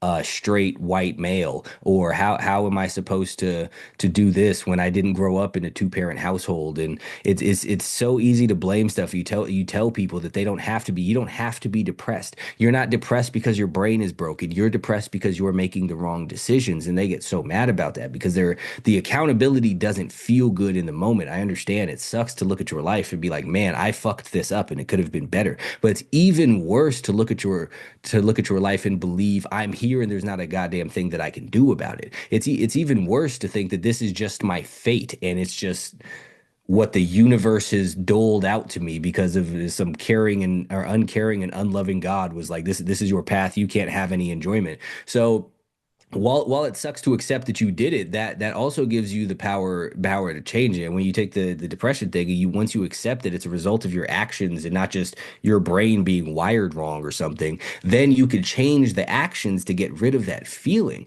But people don't want to take the different actions. They just want to justify why it is that they are where they are. People always talk about their depression like it's such a struggle, but refuse to do anything about it. And because of that, I think that most people actually enjoy this depression that they have. I think they enjoy the bad feelings because they want the sympathy. People crave dopamine, and while you could get dopamine from accomplishing things, you can also get the little dopamine from the sympathy. But that's much easier than actually doing something. It's much easier to get the hits of dopamine when you tell somebody, "Oh, I'm sad today because I was remembering my past," and then they're like, "Oh, poor you," than it is to go out and train forever and win a basketball championship and get the applause from that dopamine. So they just want like everything else, the simple, quick dopamine hits. It's easier to smoke a blunt and feel good than it is to go do do a bunch of push-ups and feel accomplished. So people, I don't know. It's all very short-sighted. It's all very what works now. And again, I think that kind of goes back to the root of the majority of problems that most people suffer with. Is the now, the here and now. This feels good right here, right now, but it's not going to, I'm not going to respect myself later if I smoke a blunt versus do the 100 push-ups. Sure, I may not want to do those 100 push-ups, but you will feel better. And I do agree with you with the depression. It's like people don't want to do something about it. Like I have felt depressed, right? But I didn't label myself as a depressed person, I have felt my absolute lowest due to my own decisions that I've made in my own life. But to look at that and to reflect and to observe that I got myself there was a hard pill to swallow, like a horse-sized pill to swallow. But that is what gets you out of that poor me victimhood mentality. A lot of people do I liked the sympathy. I was like, yeah, poor me. Yeah, make me feel good for once in my life. Like a pat me on the back. This is so hard, so sad. But I liked it so much to the point that it enabled me to not do anything about it, right? Because I just kept getting that, like you said, dopamine. Like people are like, no, it's poor you, must be so hard. Like it really is, but it really wasn't. It wasn't that hard. It was hard to lose my father, right? But at the same time it wasn't, because it was like a long overdue thing, and we knew it was going to happen just because of his decisions. We saw it. We were surprised he lived to 56 anyways. But what made it hard was just seeing what he didn't do with his life. And I try to make meaning out of it, because Viktor Frankl's book, Man's Search for Meaning, talks about if we can make meaning out of life, then we can make meaning out of suffering. And I felt like in that moment I was suffering, because you have all these visions as a young girl, like, oh, he's gonna walk me down the aisle, he's gonna meet my kids, you have all this story that you tell yourself that you'll have due to the movies that you saw when you were a kid. You're like, that's how it's supposed to be. But it's not always supposed to be how you think it's supposed to be. If that makes sense, right? It's Hmm. gonna go the way that it needs to, right? The good days are gonna be great. You're gonna love them. But the bad days are necessary, especially when it comes to growth. And in those bad days, there are lessons. There is no better, greater teacher than life. And life will really humble you. Life will be like, hey, sit down, learn this lesson really quick. You thought you were on cloud nine, but then the next day it might not be the same.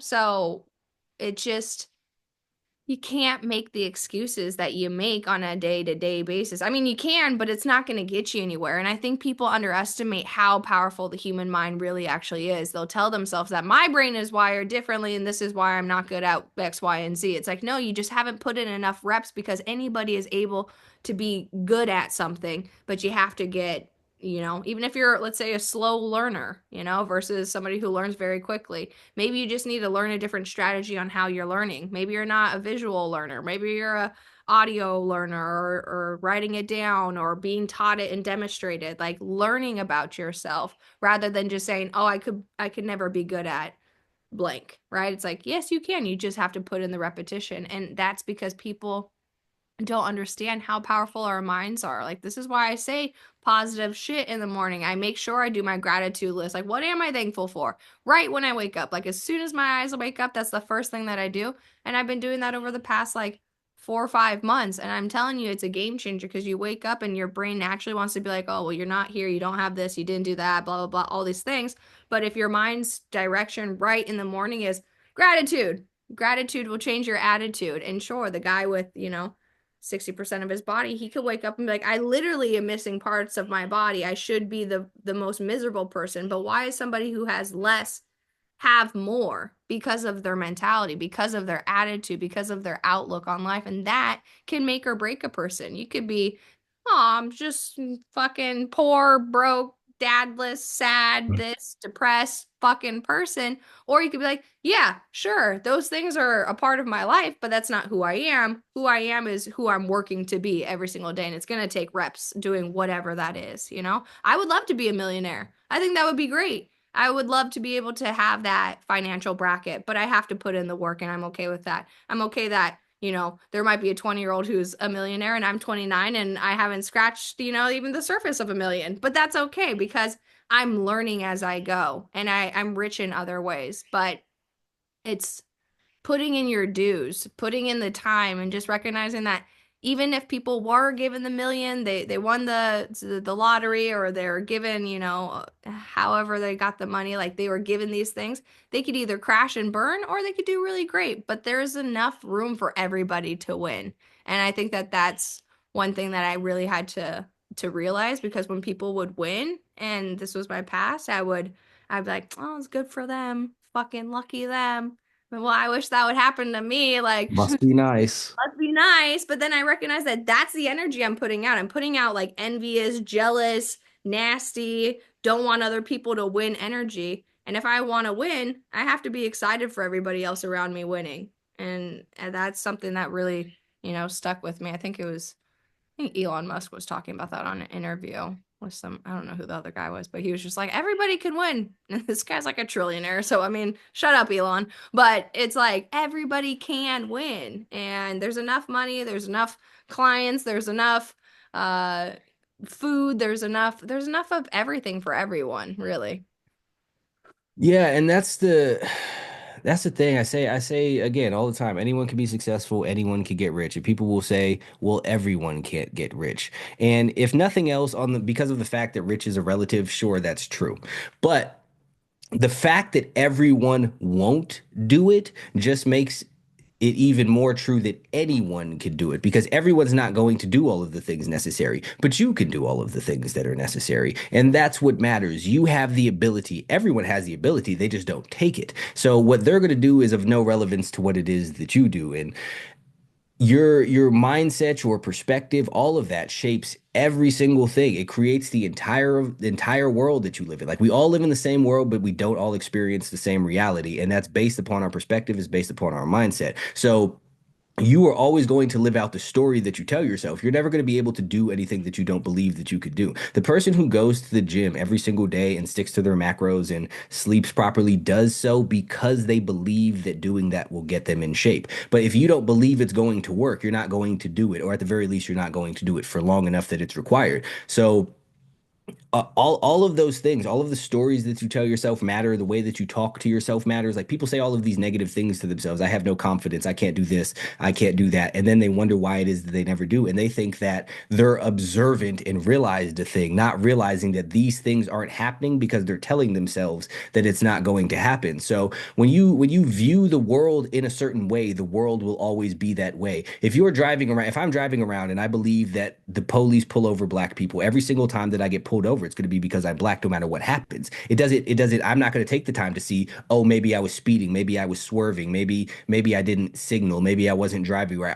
You're never going to take the time to self-reflect, because of that belief, it shapes everything that happens around me. It's the same thing where people believe they can't get a job because of their race, or they can't get ahead because they're a woman. That also goes and it shapes the actions that they take, because you're not going to do what's necessary because you believe you have this thing that's holding you back that you can't do anything about. Or when you believe that the world is depressed, what is it, where attention goes, energy flows. So if you view the world through a depressed lens, everything is sad, everything is gloomy, because that's what you believe. The world is a dark and dreary place in your mind, which makes it a dark and dreary place in your actuality. But because all you see is sadness, so you filter everything through a sadness lens, and everything that takes place just reinforces your sadness. But other people could see those same exact events and get great things out of them. They can find all of the positivity, and it's just what you seek, and you will always find what you seek.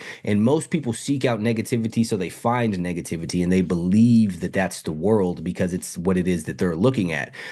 So that it's and until you change your perspective, until you change your mindset, you're never going to be able to change your reality, because you believe that all of these things are impossible. As long as that's the case, they're always going to be impossible. It doesn't matter what is real. It matters what you think, and what you think therefore becomes real. That's how things work. Like you said, your mind is very powerful. And going back to the labels and the alcohol, when you tell yourself you're an alcoholic, now you are conducting yourself as an alcoholic. Now, alcohol triggers you in a certain way because you have all of these beliefs that you've given yourself about the alcohol, as opposed to it's just liquid. Like you don't walk into Home Depot and are tempted to drink paint because you haven't given yourself the same beliefs that you have with alcohol. Even though you shouldn't drink the fucking paint either, but you don't struggle with it because most people have never even thought about, what if I drank this paint? And you go about life just fine that way. You could do the exact same thing with the alcohol, with the cigarettes, with the weed, with the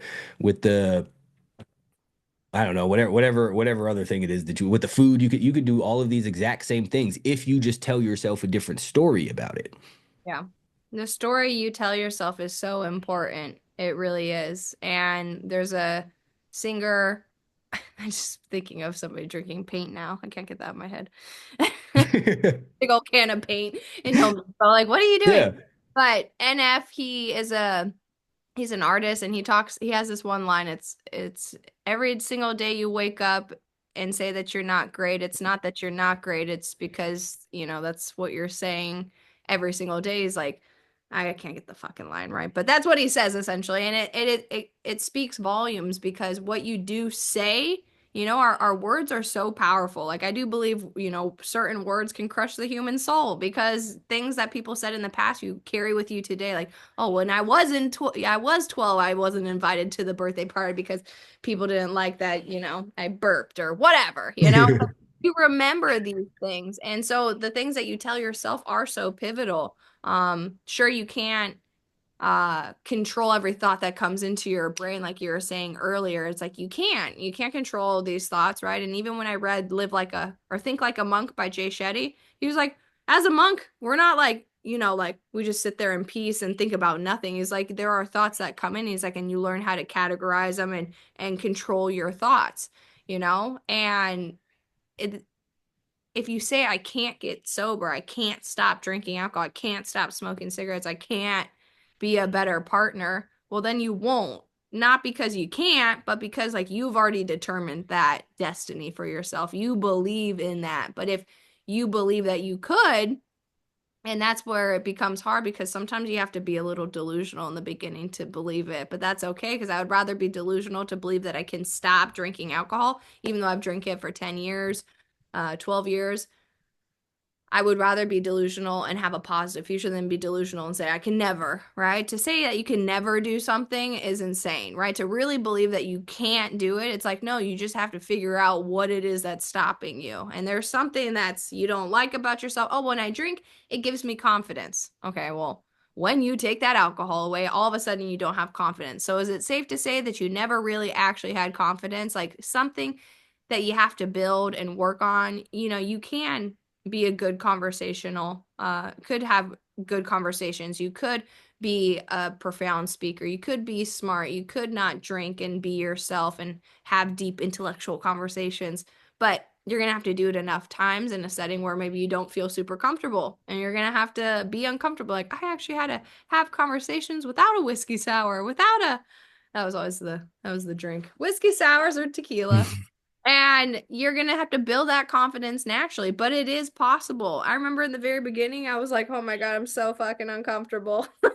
Because I was so used to having that crutch. I mean, I've always been very outspoken and very bubbly and very social, but that in between time was very uncertain because I was so used to just like, I don't even need to be confident. I just drink this and then I'm confident, or I drink this and then I've lost weight all of a sudden because was like, I'm fat. But when you drink, you're like, I am a Brazilian model on a runway. You become so delusional. Yeah, and you made a great point at the beginning. Like it's either way is delusional. To think that you can do it in the moment is delusional, and to think that you can never do it is delusional. But most people are okay with the negative delusion. They're okay with the delusion that I can't make myself rich, that I can't make myself in shape. And when you want to do it in the other direction, all of a sudden it's a problem because either of them are just fantasies about things. One is a positive and one is a negative. People are okay with the negative fantasy, and that goes into there's a thing that people say all of the time, the fake it till you make it, and I absolutely hate that saying because it's not. What holds a lot of people back, like I see people all the time talking about, well, you don't do extra work than what it is that you're paid for or something. But like nobody's going to promote you if they don't see that you can work harder than you are currently. Why would they give you more responsibility if you're not handling your current responsibility? So in all scenarios, like if you want to be a bodybuilder, you have to live the life of a bodybuilder long before you have the body of a bodybuilder. You have to work out like them, you have to sleep like them, you have to eat like them, and the body's going to come after months and years of effort. So in that sense, you are faking it until you make it. But it's not about that. It's about being a thing until you become the thing, because that's how things work. If you always act at the station that you're at, you're always going to stay at the station that you are. If you don't want to be poor, you have to start acting like rich people do. You're not going to be rich when you do, but eventually that's how you become that. But if your mentality is I'm just going to act poor until I'm no longer poor, you're always going to be poor. That's how it works. If you act like an addict, you can't act like an addict until you're sober. It's not like, well, I'm an addict right now, so I'm going to do addict shit until one day sobriety magically happens, then I'll do sober people shit. That's not how it works. You have to do the things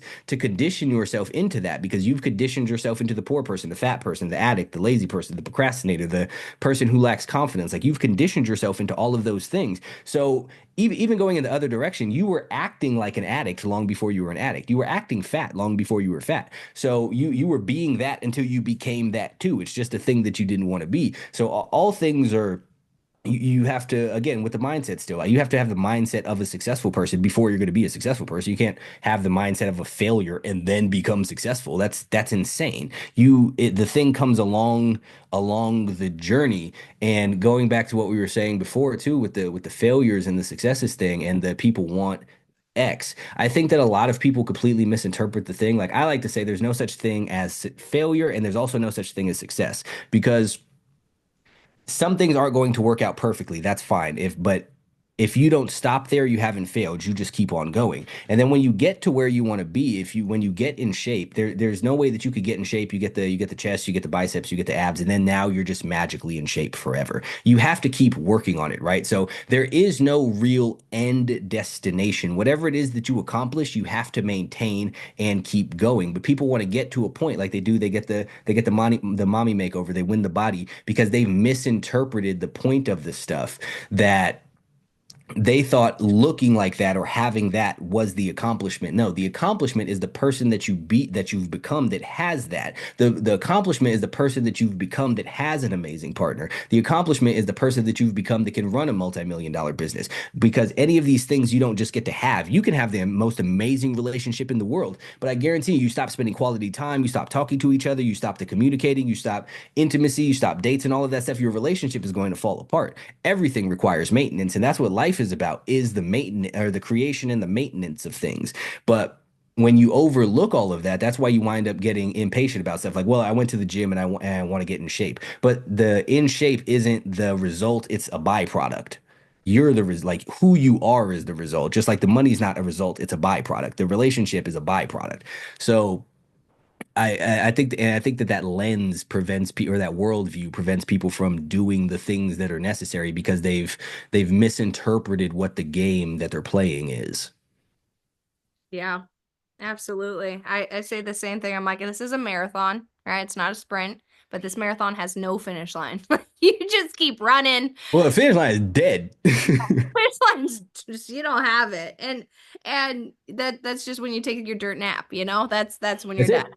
And That's that's it. why I really like Kaizen, because it's like, constantly forever improving oneself, you know? You're never gonna be 100% complete, because then what, you get to 65, you're like, I understand life. And that's the thing, people do that, right? And that's complacency. They're like, I know everything. And complacency is the biggest killer of true, real, pure happiness, because I do believe that growing people are happy people. To constantly just be like, well, what do I want to learn? What interests me? What do I like? What do I not like? And it doesn't have to be an age thing. Like, you don't have to be like in your 50s and be like, well, this is all downhill from here. Like, what do people say? Like, 50s, like over the hill. Like, even that, it's like, I don't care if I'm freaking 94 years old. Like, I think I saw he was 86 pressing 100 pounds. 86. I'm like, what? 86 100-pound down. Even guys in their 20s can't do that. Like, that is what I aspire to do. I mean, not the 100-pound dumbbells, but like, I want to be active. I want to be fit. I want to be able to run, pick things up, like my boyfriend's dad's dad, so his grandpa. He's like Okay. 90. Yeah, I was like, hold up, Jason. He stands up and sits back down and stands up and sits back down. He's like, see, you see that? Like he's trying to prove he's like, I'm ageless, you know? And I like that because he's like, it's all a mindset. You die Hmm. psychologically before you die physically. It's like you just give up that hope. They had a study where they used rats, like uh, domesticated rats and stray rats, and they put both of them in a tank to see how long they swim, and the domesticated rat knew that a human or a scientist was going to pick it up, so it swam for 40, 50, 60 hours, right? And the feral one just 15 minutes and just gave up. I was like, I'm just going to die. I drowned from here, it's not used to people, but before it drowned, the scientist rubbed it off, dried it off. It's like, it's okay, little rat, put it back in. And then now the rat swam as well 40, 50, 60 hours. Why? Because it had hope. And hope is the thing that keeps us alive. And that's the thing that we have to be hopeful for, right? It's not so much being that person today, right? It's doing the behavior that that person you want to be, right? I think it's be, do, have. James Clear talks about that. Like, be the person that you want to be by doing the behavior, and then you'll have the outcome. But you have to do that day in and day out. It's like you said, you got to sleep and eat and train as a bodybuilder. You got to sleep and eat and train as a millionaire. Like, I remember the conversations that me and my partner had when we first started dating versus the conversations that we have now. Like, we don't talk about people, we talk about goals, we don't talk about negativity. It's like our conversations, even in the house workplace, are positive, are let's win, let's grow. Like as soon as we start catching ourselves saying some dumb shit, we're like, let's re-divert this conversation. And we catch it quick because we're aware of it. And it's like what you said, the law of seeing, what was it? Law of you see it, Exposure. exposure. And you see the bad behaviors, you're aware of it, even in your relationship. And our relationship, we work in the same house, we live in the same house, it's all in the same house. It's really fun.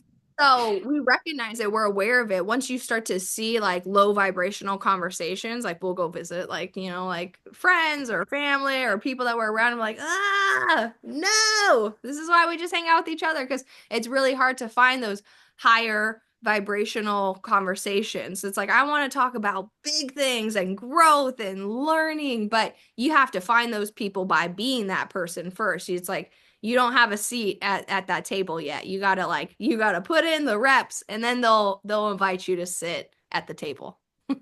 Yeah, that's what people say all of the time. Well, I can't find like-minded people. And I say, well, maybe your mind is not what it is that you believe it to be then. Because like people you identify and you can identify you attract these sorts of people when you're this sort of thing like yeah you just found my thing out of nowhere just minding my business you're minding your business hey there I was so like that because that's how these things work though is with people who are on the same frequencies can kind of just come together that's how things work and there are certain people that some people will never ever come across or never ever get to meet because they're not the type of person who can meet these people. It's like if you turn on the radio and you're listening to country music, like a Drake song's never going to pop up because you're not on the right frequency for it. You're only ever going to hear what you're tuned into, and you're only going to find negativity when you're tuned into negativity yourself. So that's all it is that you could find. When you gossip, you're only ever going to find gossipers. You waste all of your time, you're only going to find time wasters. You procrastinate, you're only going to find procrastinators. That's just how the things work. It's like when people have like they swear they're so unlucky. It's because that's the level that you're vibrating on is bad things happening to you. So you find all of the bad things that are attracted to you. And you have to work on yourself. You have to raise that so you could attract these better things. Like you said, it's you hear a lot of these conversations once you realize, once you kind of like level yourself up, and then you start to notice like most people talk about nothing but other people. Most people talk about nothing but the accomplishments of other people. What are the politicians doing? What are the sports stars doing? What's this TikTok star doing? What about James and Lindsay up the street? What do they have going on? What's their relationship? Did you hear what Thomas said about Natalie? Like it's all of this. It's never about themselves. It's never about what they're doing. It's never about where they're going or how to get there. It's this person, Drake and Kendrick Lamar's beef and reality store, whatever it is, the Kardashians shouldn't be rich and Donald Trump is racist and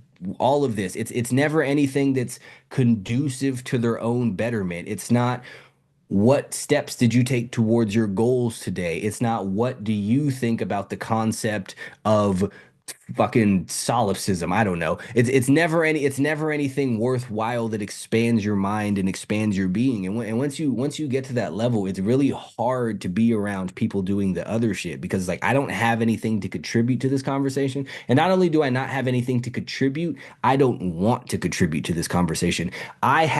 Maybe I have finite brain space, I don't know, but I don't want this in it. I don't want to know what a hawk two hot whatever girl is. I don't want to know these things. I don't care what is viral on Tik. That doesn't help me. Unless I guess what's viral on TikTok is some mind-blowing philosophy shit, which it's not, then I don't care. I don't want to know these things. I want to expand my mind. I want to grow. I want to expand myself. I want to accomplish big things. I want to figure out how to get to the next level. I want to figure out how I can help you get to the next level.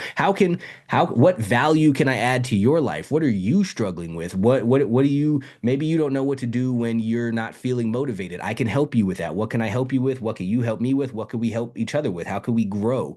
But it's just mind numbing when you start to get around all of the other stuff, and it's hard to be around. Really is. Yeah, you start to hear the conversations and you just almost like are physically there, but mentally are so checked out because you're like, what are we even talking about? And I Yeah. that a lot. And I'm just like, and you don't want to be a dick and be like, this is a low vibrational conversation. Like, you're going to be ostracized. You're going to be kicked out of whatever party that is, But part of you wants to say it. And, it's like you could be truthful, but it's like the more truthful you are, it's like you have to just kind of be ready to be unliked. Like, not everybody's going to like you, but the people who do like you are going to be your people. They're going to get That's it, right? yeah, the Joe right people Rogan, would like you. he has his whole panel of his same guys and they've been friends forever because they just get each other. They just vibrate and I like Joe Rogan because he just has so many different people on the podcast. So you just get so much different insight from like scientists. And I like what you're saying about virality for TikTok of if it was some mind-blowing thing, but it's not. It's usually like some hawk to it, some TikTok dancer, some 19-year-old girl. Like it's never like a scientist with some like crazy mind-blowing shit. So definitely hear you on that.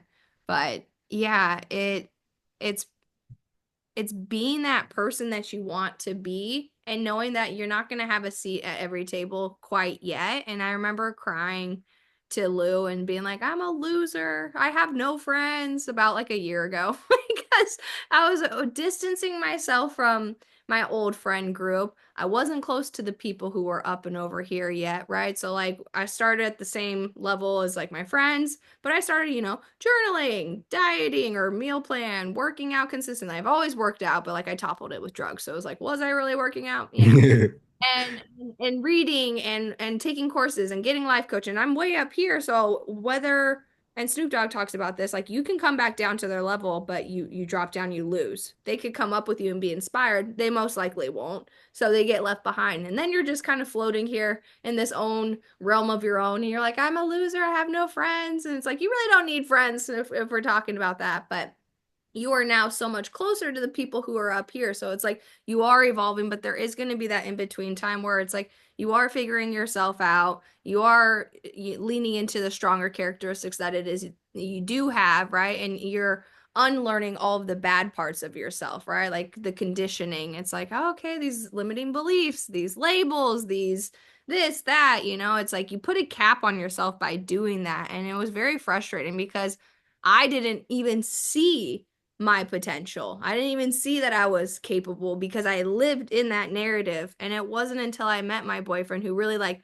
you don't have to drink. And I'm like, you're lame. Everybody, you don't know what you're talking about. And he's like, you can have fun without it. I'm like, you again don't know what you're talking about. And then I started to listen to him more and more because it's not like I didn't have exes in the past tell me like, Shine, you have a really big drinking problem. I was like, but you're also drinking, so I'm not going to take what you're saying as factual. But he didn't drink, my current boyfriend. And so it really opened my eyes like maybe I am the problem. And you know what? It turns out that I was. I was the problem. I was the problem because I was making excuses for every little thing in my life, living in the past, being sad, being mad, being angry, rather than learning to have emotional intelligence, harness those feelings and put them into something powerful, right? Pain into power, but rather I was like, nope, powerless. I'm not going to be triumphant. I'm going to die just like my dad. And I wrote the end of my story before my story had even started. I was 25 when I finally decided, like, okay, maybe it's time. Maybe it's time I actually start taking this whole sobriety thing seriously. But I was not successful because my environment. And you talked about something like you want to attract the people that you are. So you're going to attract that energy. And I find the reason I had so many loser ex-boyfriends, right, is because I was a loser, And I attracted that loser mentality. And I think that a lot of women, particularly, I could speak on that side because I work with a lot of women.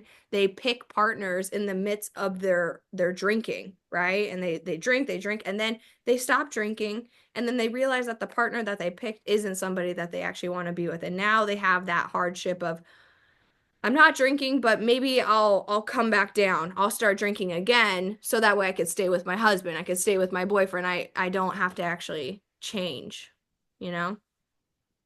Yeah, a lot of people have a problem with cutting ties or leaving people behind. You're kind of told that this is like a terrible thing to do, and you're supposed to stick with people for forever. And that's a lot of what holds people back is who it is that they're around. Like if I was still hanging out with the people that I was hanging out with when I was 16 or 18 or 20 or 22, like I'd be in jail or some stupid, like I'd be somewhere that I have no interest in being.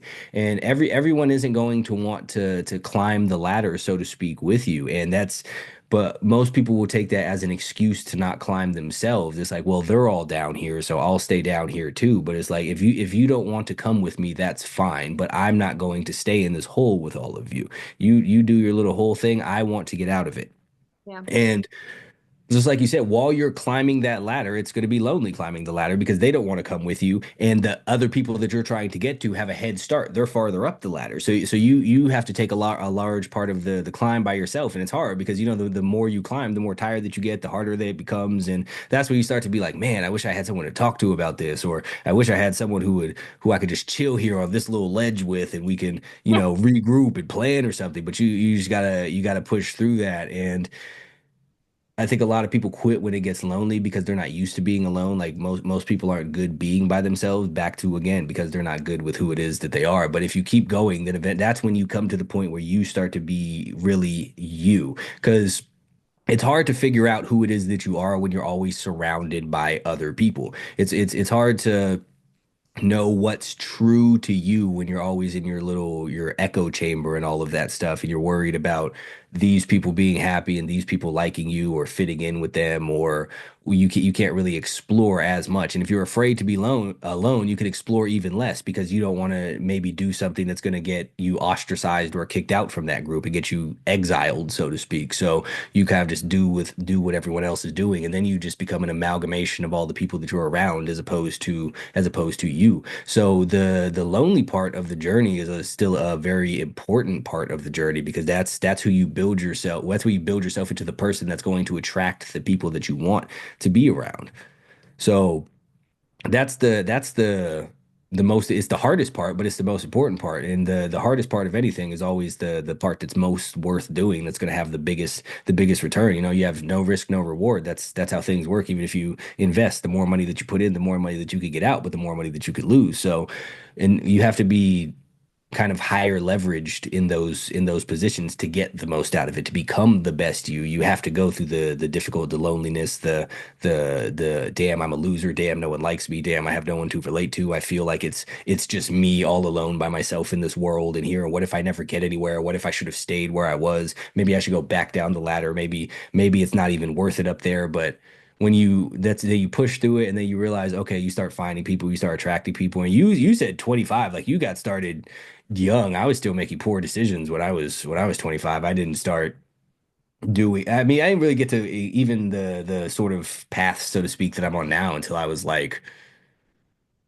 33 years old. So it's I hear a lot of people say that too who are younger. It's like, well, I'm 22 already. It's like you're young, you're good, everything is fine. And then it's cool too now because like with social media, people swear social media is evil, but you get what you seek. You always find what you seek, like I said. And on social media, I find all kinds of people who do stuff. I found all kinds of people who are older than me who are doing all kinds of stuff, who are in much better positions. I see people who I follow. I don't know if you know Mike Rashid or not, but I like he has a you should check him out. He has a lot of good stuff. He does a lot of good stuff, but he didn't really get started in his stuff till he was like 35, 36 years old. So I'm like, oh, great. Same thing.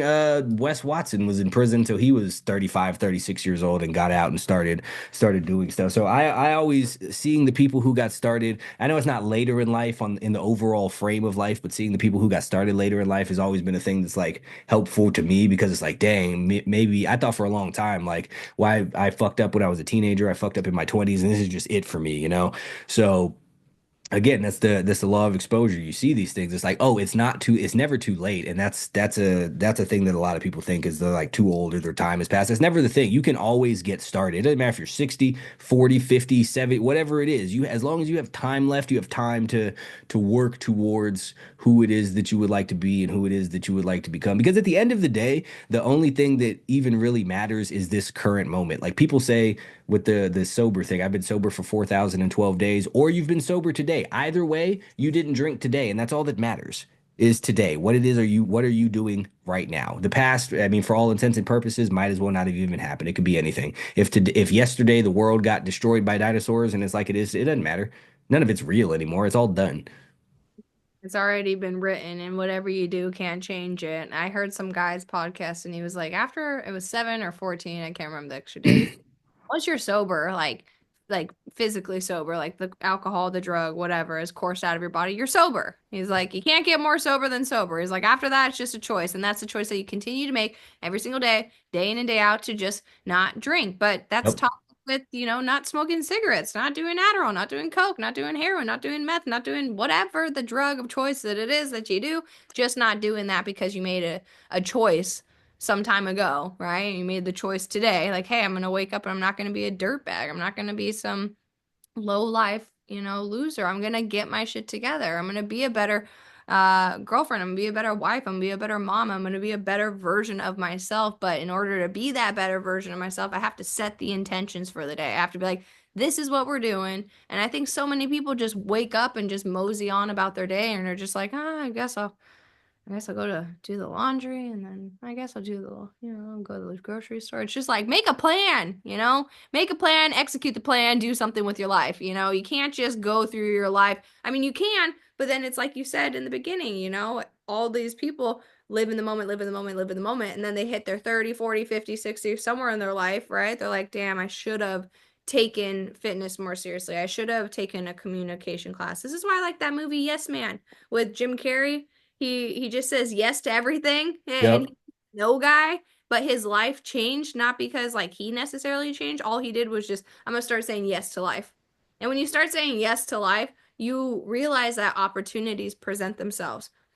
I didn't reach out to anybody else. I reached out to you because I'm like, I like this guy's vibe. I'm not like in search of it. When somebody, interests me, I'll reach out to them. If they don't reach back out to me, that's great too. But here we are. You message me back. I'm like, woohoo! Yeah. You miss 100% of the shots you don't take. And I'm like, I'm a big shot player, right? I used to be a shot taker. Now Yeah, I'm just shoot.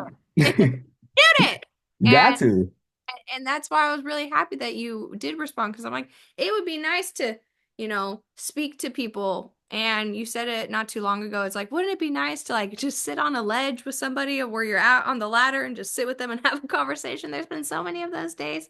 I talked to Lou, that's his name, and he's just like, you're focused on not having friends, not having friends, but focus on what you do have. He's like, you have an incredible mindset. He's like, you have me. I'm like, yes, you're right. I do. You're my friend. He's like, you have me. And it's not that I don't see him as my best friend, because he totally is. It's just like sometimes you want that girl connection, and then you tell yourself like, oh, there's just no girls that are like me, but there are, and I have such great conversations with the girls who are in my community. But it would be nice to have conversations with people who see it, the same as me, where it's not as much coaching, it's more as like these, like it's I feel like we're having a conversation and I'm excited and enthusiastic about it because I'm like, yes, everything you're saying, I'm catching what you're putting in. Like this is good stuff. But yeah, people they live their whole lives, in the moment, and then they're not prepared for the future, and then they're really sad about it, and then they don't take that ownership. So to circle it into when people are talking about people and their other accomplishments, like so many people are stressed out about politics and wars and things that are outside of their reach. I'm like, I am aware of those things happen, but I'm also not putting all of my energy, putting all my rocks into that bucket for the day. Like I know it's there, but I'm focused on where can I improve? How can I evolve? Like, how can I become, a strong speaker? How can I become a millionaire? How can I be impactful? How can I change the world? How can I just, start to work on my fitness and my body and my meal plans, And when you start to change your focus to that, you stop being so worldly stressed. You're just like, I'm not even stressed. I have a mission and I'm on that mission and I have belief in Hmm. that mission and you execute that day in and day out. And it's that those reps that you put in that sure, there's some days that are really freaking boring. You're like, I see you doing your push-ups every morning. I'm like, I'm sure there's some days where you're like, I don't want to do this anymore. Most days. You do it anyways, and then you build that confidence within yourself, and it doesn't matter where you start in life. The whole point is that you just start. It doesn't matter what age. I think it was Vera Wang. She wasn't Vera until like 43. The guy who made KFC or what, was 65. Oprah Winfrey, she got fired and then, started her own show. Who was it? Kendrick Lamar. I think he dropped out of high school, or I don't know. There's so many people who started later. And I look at it, I have younger girls in the community, like 19. I'm like, well, if I started this at 19, oh, I'd be in just a completely different realm right now. But the point is that you didn't. And you start where you start, and that's okay, because you started, and that's exciting. I look at this journey, this path, this experience, this mission, whatever it is that I'm on, as the opportunity to finally meet the realist version of myself because you are shedding that extra layer of, oh, I did this because I was told by society this is what I was supposed to do. Oh, I did this because I want to be liked. Oh, I did this because this is what people told me that they like about me. What do you like about you? And do that. Don't be so worried about what everybody else thinks or likes about you because there were people who liked me when I was drunk, and there's people who like me when I'm sober. But there's also people who hated me when I was drunk, and there's people who hated me when I was sober. I didn't know how mean the internet was until I started getting more followers and likes and views. Hmm. So I'm like, oh my gosh, but I just thick skin. But in the beginning, it really fucked with my head. In the beginning, I wouldn't look at the comments. I'm like, no, because I wasn't confident yet in being a coach. I wasn't confident enough in the topic of addiction. I wasn't confident enough. And now it's like, you could be as confident as you want, but you're always going to keep evolving. Your theory, your ideas, your beliefs, they may change. So not to be so married to like, this is when I'm going to start it. Like I told myself, I'll start a community at my year mark. I was like, fuck, why wait for a year? I'm going to start now because I want to do it. And I'm Hmm. in a better place if I start now than if I wait when I start in a year, you know? The self-discovery journey is one of the most important things that you can go on, and it's the one that the majority of people refuse to do. And I think from the time that you're a young age, like despite what they tell you about school about being an individual and all of that, they kind of train that out of you. Like you're not supposed to ask certain questions, you're not supposed to do certain things, and that's all a system thing. And then even but on the playground though, if you're a kid who has different interests, if you like comic books and everyone else likes movies, you're weird. If you like a different movie than everyone else likes, you're weird. If everyone else plays basketball and you play with yo-yos, I don't know, you're weird. If you're the only kid who likes Legos, you're weird. So you're kind of in from all angles taught conformity from such a young age that you get discouraged from ever trying to be anything different, and you think that the goal is to fit in with people, because so you try and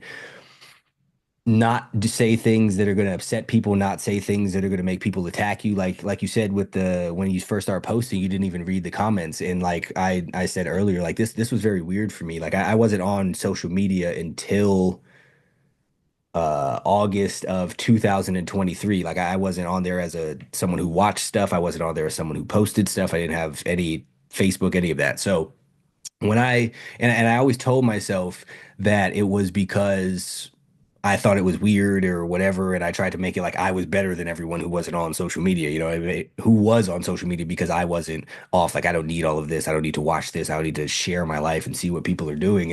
And really it was just because I had a fear of going on there and being judged. I had a fear of people telling me that what I had to say was stupid or I didn't know what I was talking about or who are you to be saying these things? What are your credentials and all of that stuff? But part of my journey was going and putting myself out there. Part of my journey was speaking about the things that I had in my mind. Like I spent a long time seeing certain people. Like I would see podcasts, I would see interviews, and I spent a lot of time thinking, man, if I was on a podcast, these are the things that I would say. If I was in an interview, if someone was interviewing me, these are the things that I would say. And at some point, I was just it occurred to me, like, you're going to spend your whole entire life wanting to do a thing that you absolutely could do and just not doing it. So just, you know what? Do it. Who cares? So I started putting stuff out, and at the beginning, when I have less followers, less people see it, it's like, oh, social media is not bad. No one says mean stuff. People swear that the internet is so toxic. Everyone likes what I have to say. They're supportive and all of that stuff. And then when I started growing, as people started like insulting me and talking shit, I'm like, oh God, Yeah. this is insane. And people were just talking crazy. And then, but one of the things that really helped me with that is two things. For one, I try to put myself in other people's shoes and see through the perspective it is that they're looking through. So what I do is I look at what is the type of person who sits there on their computer, on their phone, trying to tear down something that someone else is doing. Is this a happy person? Is this a person who's living their best life? Is this a person who's their best self? Is this someone who's successful, trying to spread all of this negativity into the world? Or is this someone who is not doing the things that they want to do? Is this someone who is afraid to better themselves? Is this someone who doesn't have any real accomplishments of their own or hasn't done anything thing noteworthy on their end? And that helped me a lot too. And then whenever I would click on every back at the beginning, every once I think you're frozen. Can you hear me? I can hear you. You hear me? Oh, I think we might be frozen. I'm moving. Oh, you're okay. You're not moving. Oh, okay. Now you're frozen. Cool. Oh, you're there we go. It Oh, works again. okay. I switched from the Wi-Fi to my hotspot. Anyways, take off where you were. What was the last thing you heard me say? Oh shit. I was so Okay, that's fine. I was frustrated. I could think of it. I was frustrated that this even like stopped because it's It's recording now. I'm gonna have to put two files together. That's okay. Um, it's all good. What I was saying is, I try to put myself in other people's shoes and kind of see how it is that they're looking through the world. And so yes. I asked myself, like, what Oh, is the yes. type of person? Commenting on your social media. Yeah, Yes. what's the type of person who's going to sit there in their wherever commenting a bunch of negativity on someone else's stuff? Is it successful people? And then I started to look at the profiles of the people who had something to say, and I was like, oh, I don't really care how this person feels about anything. Like it's you see all the time where people say hate only comes from the bottom. So I've never seen anyone say a thing about me who is doing better than me or who is somewhere that I would like to be. And I, like we talked about earlier, I don't believe in taking advice or criticism from people who are not somewhere that I want to be. If you're not better in better shape than me, I don't care about your workout advice. If you're not more successful than me, then I don't care about your success advice. I don't care about any of these things. So the people who are trying to tear you down are always the people who are not doing anything themselves. So that was a thing that helped me a lot. But like I said, it was a weird thing for me to get into, but it was part of my journey, my growth, my self-discovery, my becoming the person who I'm supposed to be, my actualization stuff. And I was like, I'm never going to be able to get any of these thoughts, any of these perspectives out. I'm never going to be able to do any of these things if I just stay here in my little corner of the world, minding my own business, not doing anything. And ultimately, I believe that it is everyone's duty to impact everyone else in not everyone but other people in the best way that they can. Like we talked before about how everyone isn't everyone's avatar. So what someone might want to hear from you, they might not want to hear from me. What someone might want to hear from me, they might not want to or be able to hear from you. What someone might hear from me, they might not be able to hear from Tony Robbins or Wes Watson or Andrew Tate or Andy Frisella or whoever else is in that space. So because of that, I think that everyone has a duty. Like if you have something to say, you should find a way to say it. If you have something to teach, you should find a way to teach it.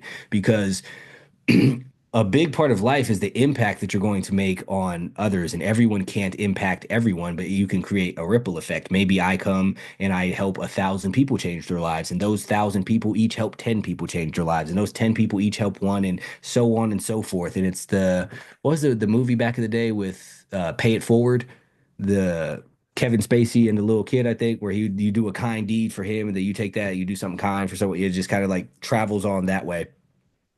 So I think that that's the point of the things, but I don't think that most people take the time to get to be the version of them that can actually have an impact on somebody else, because again, they're discouraged from a young age from being themselves, from asking questions, from being different, from figuring out who it is that they are and what it is that they like. I remember I was in an English class when I was maybe like 15, 16 years old, and they were talking about religion, like different stories about stuff.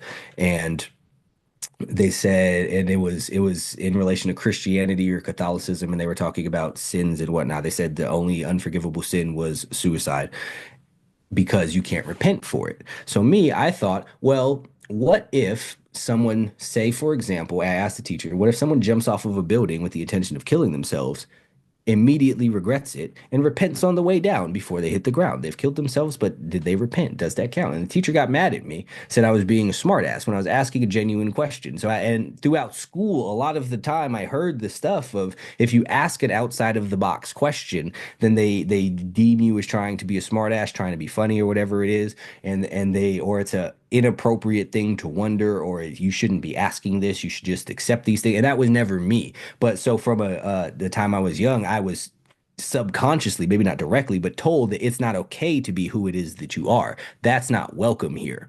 And I think most people never get past that stage. Or I've heard a lot of the times when I say stuff like with the cigarettes is a small example, but about it's not that simple. That's not how things work. So for a long time, that led me to believe maybe I just have a terrible understanding of everything. If everyone is telling me that I'm thinking about stuff wrong, if everyone is telling me that I just don't understand stuff because I think about it this way. So most people don't take the time to get over that, or they don't find, like, I happen to come across other people who were, it was a podcast, but who were much more successful than me, saying similar sort of things to the things that always existed in my mind, but I was kind of conditioned not to articulate.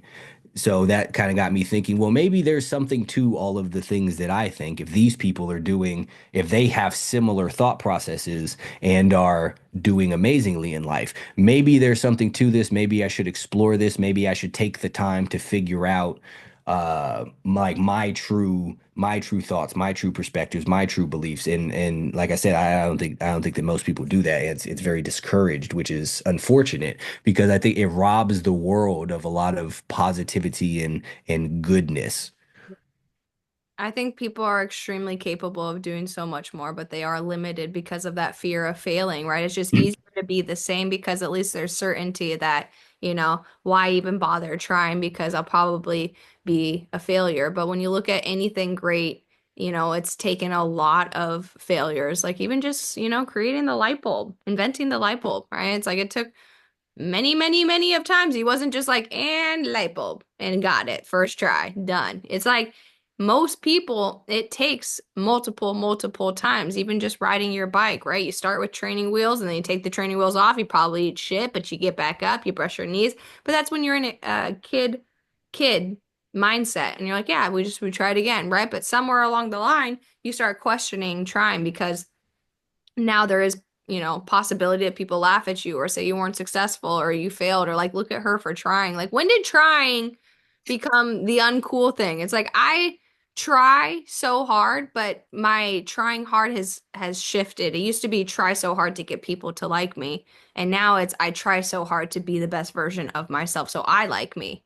And just that little shift has given me the freedom to be who I want to be, right? Because people would tell me like you're too much, you have too much energy, or I'm like, go find less, or like you're too weird, you're too this, and I listen to those things. I'm like, okay, so don't be weird, be normal, don't be too loud, don't be too energetic. So then that, was a big reason why I did drink, is because at least I could check out. And I was like, whatever I am, it's not me, it's the alcohol. So I can always blame it on that, right? It wasn't me that said that. It wasn't me that did that. It was the alcohol. Blame it on that. That's what popped in my head. That's it. It pops in everyone's head.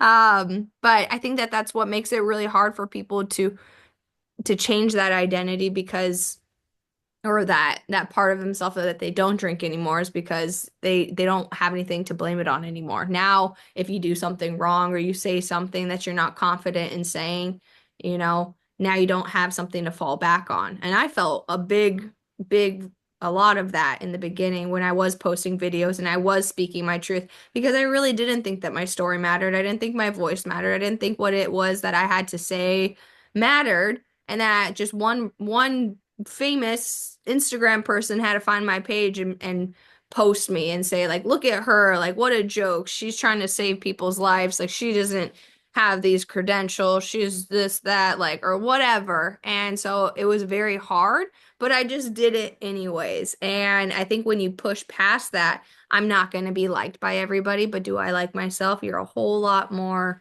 successful because you actually are finding out who it is you're in this world. And then you are able to be more impactful. It's kind of like that real knows real. Like, if you're somebody who genuinely likes yourself, or if you're that, chauvinistic person who's like, I'm so funny, just wait till you get to know me, or I'm so this. It's like, my bet is that you are not funny, my guy, just by you saying that you're funny. No, if you have to say that you're funny, you're probably Probably not. not. You're probably not. So that real knows real, you know, like when we hopped on our first call, I'm like, that's it. This is the guy. He's the real one. You real one. And so I wanted to obviously have a conversation. But sometimes you'll be having conversations with people and you just feel like they're trying so hard and a part of you feels bad because it's like if only you were to just not try so hard to impress me right now, I might actually understand who you truly are. And I probably like that version way more than whatever this presented version of yourself you are trying to portray to me because I'm just naturally like that's no, ick, you stop doing that. I could tell you're pretending. I could tell you don't do those things that you're saying you do. Yeah, that's the thing. Stupid people can trick other stupid people into thinking that they're smart, but that's where it stops. And it's what the wise man could play the fool, but you can't switch that. So the fool can't play the wise man, but the wise man can play the fool. And like you can fool people, but you can only fool people who don't know any better.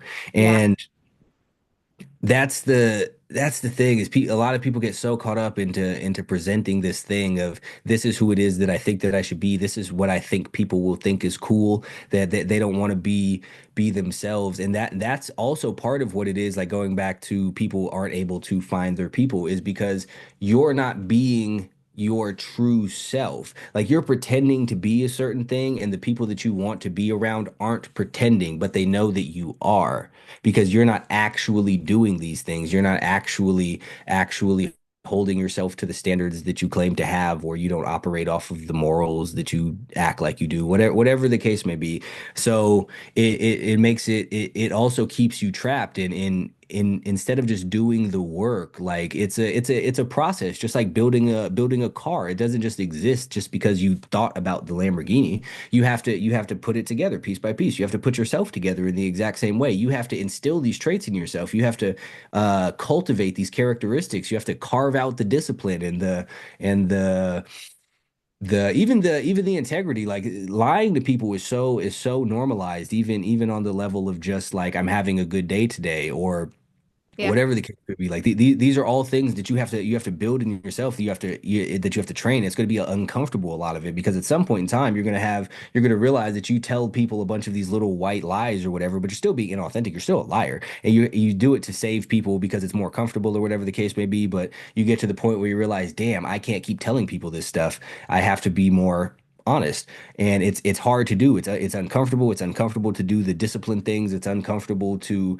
have the hard conversations with people. It's all of these things are uncomfortable, but they are what makes you into you. And in following this path, you also learn who it is that you are. You learn what the version of you is like who does stuff that you don't want to do. You learn what the sober version of you is like. You learn what the completely honest version of you is like. You learn you get to recreate and then relearn what you're like when you're not operating based off of how it is that you feel. Like so many people resort to, they get angry and they can't control their anger, but you learn to control that, and you are a different person. You're not going to know who it is that you're going to be until you go through the process.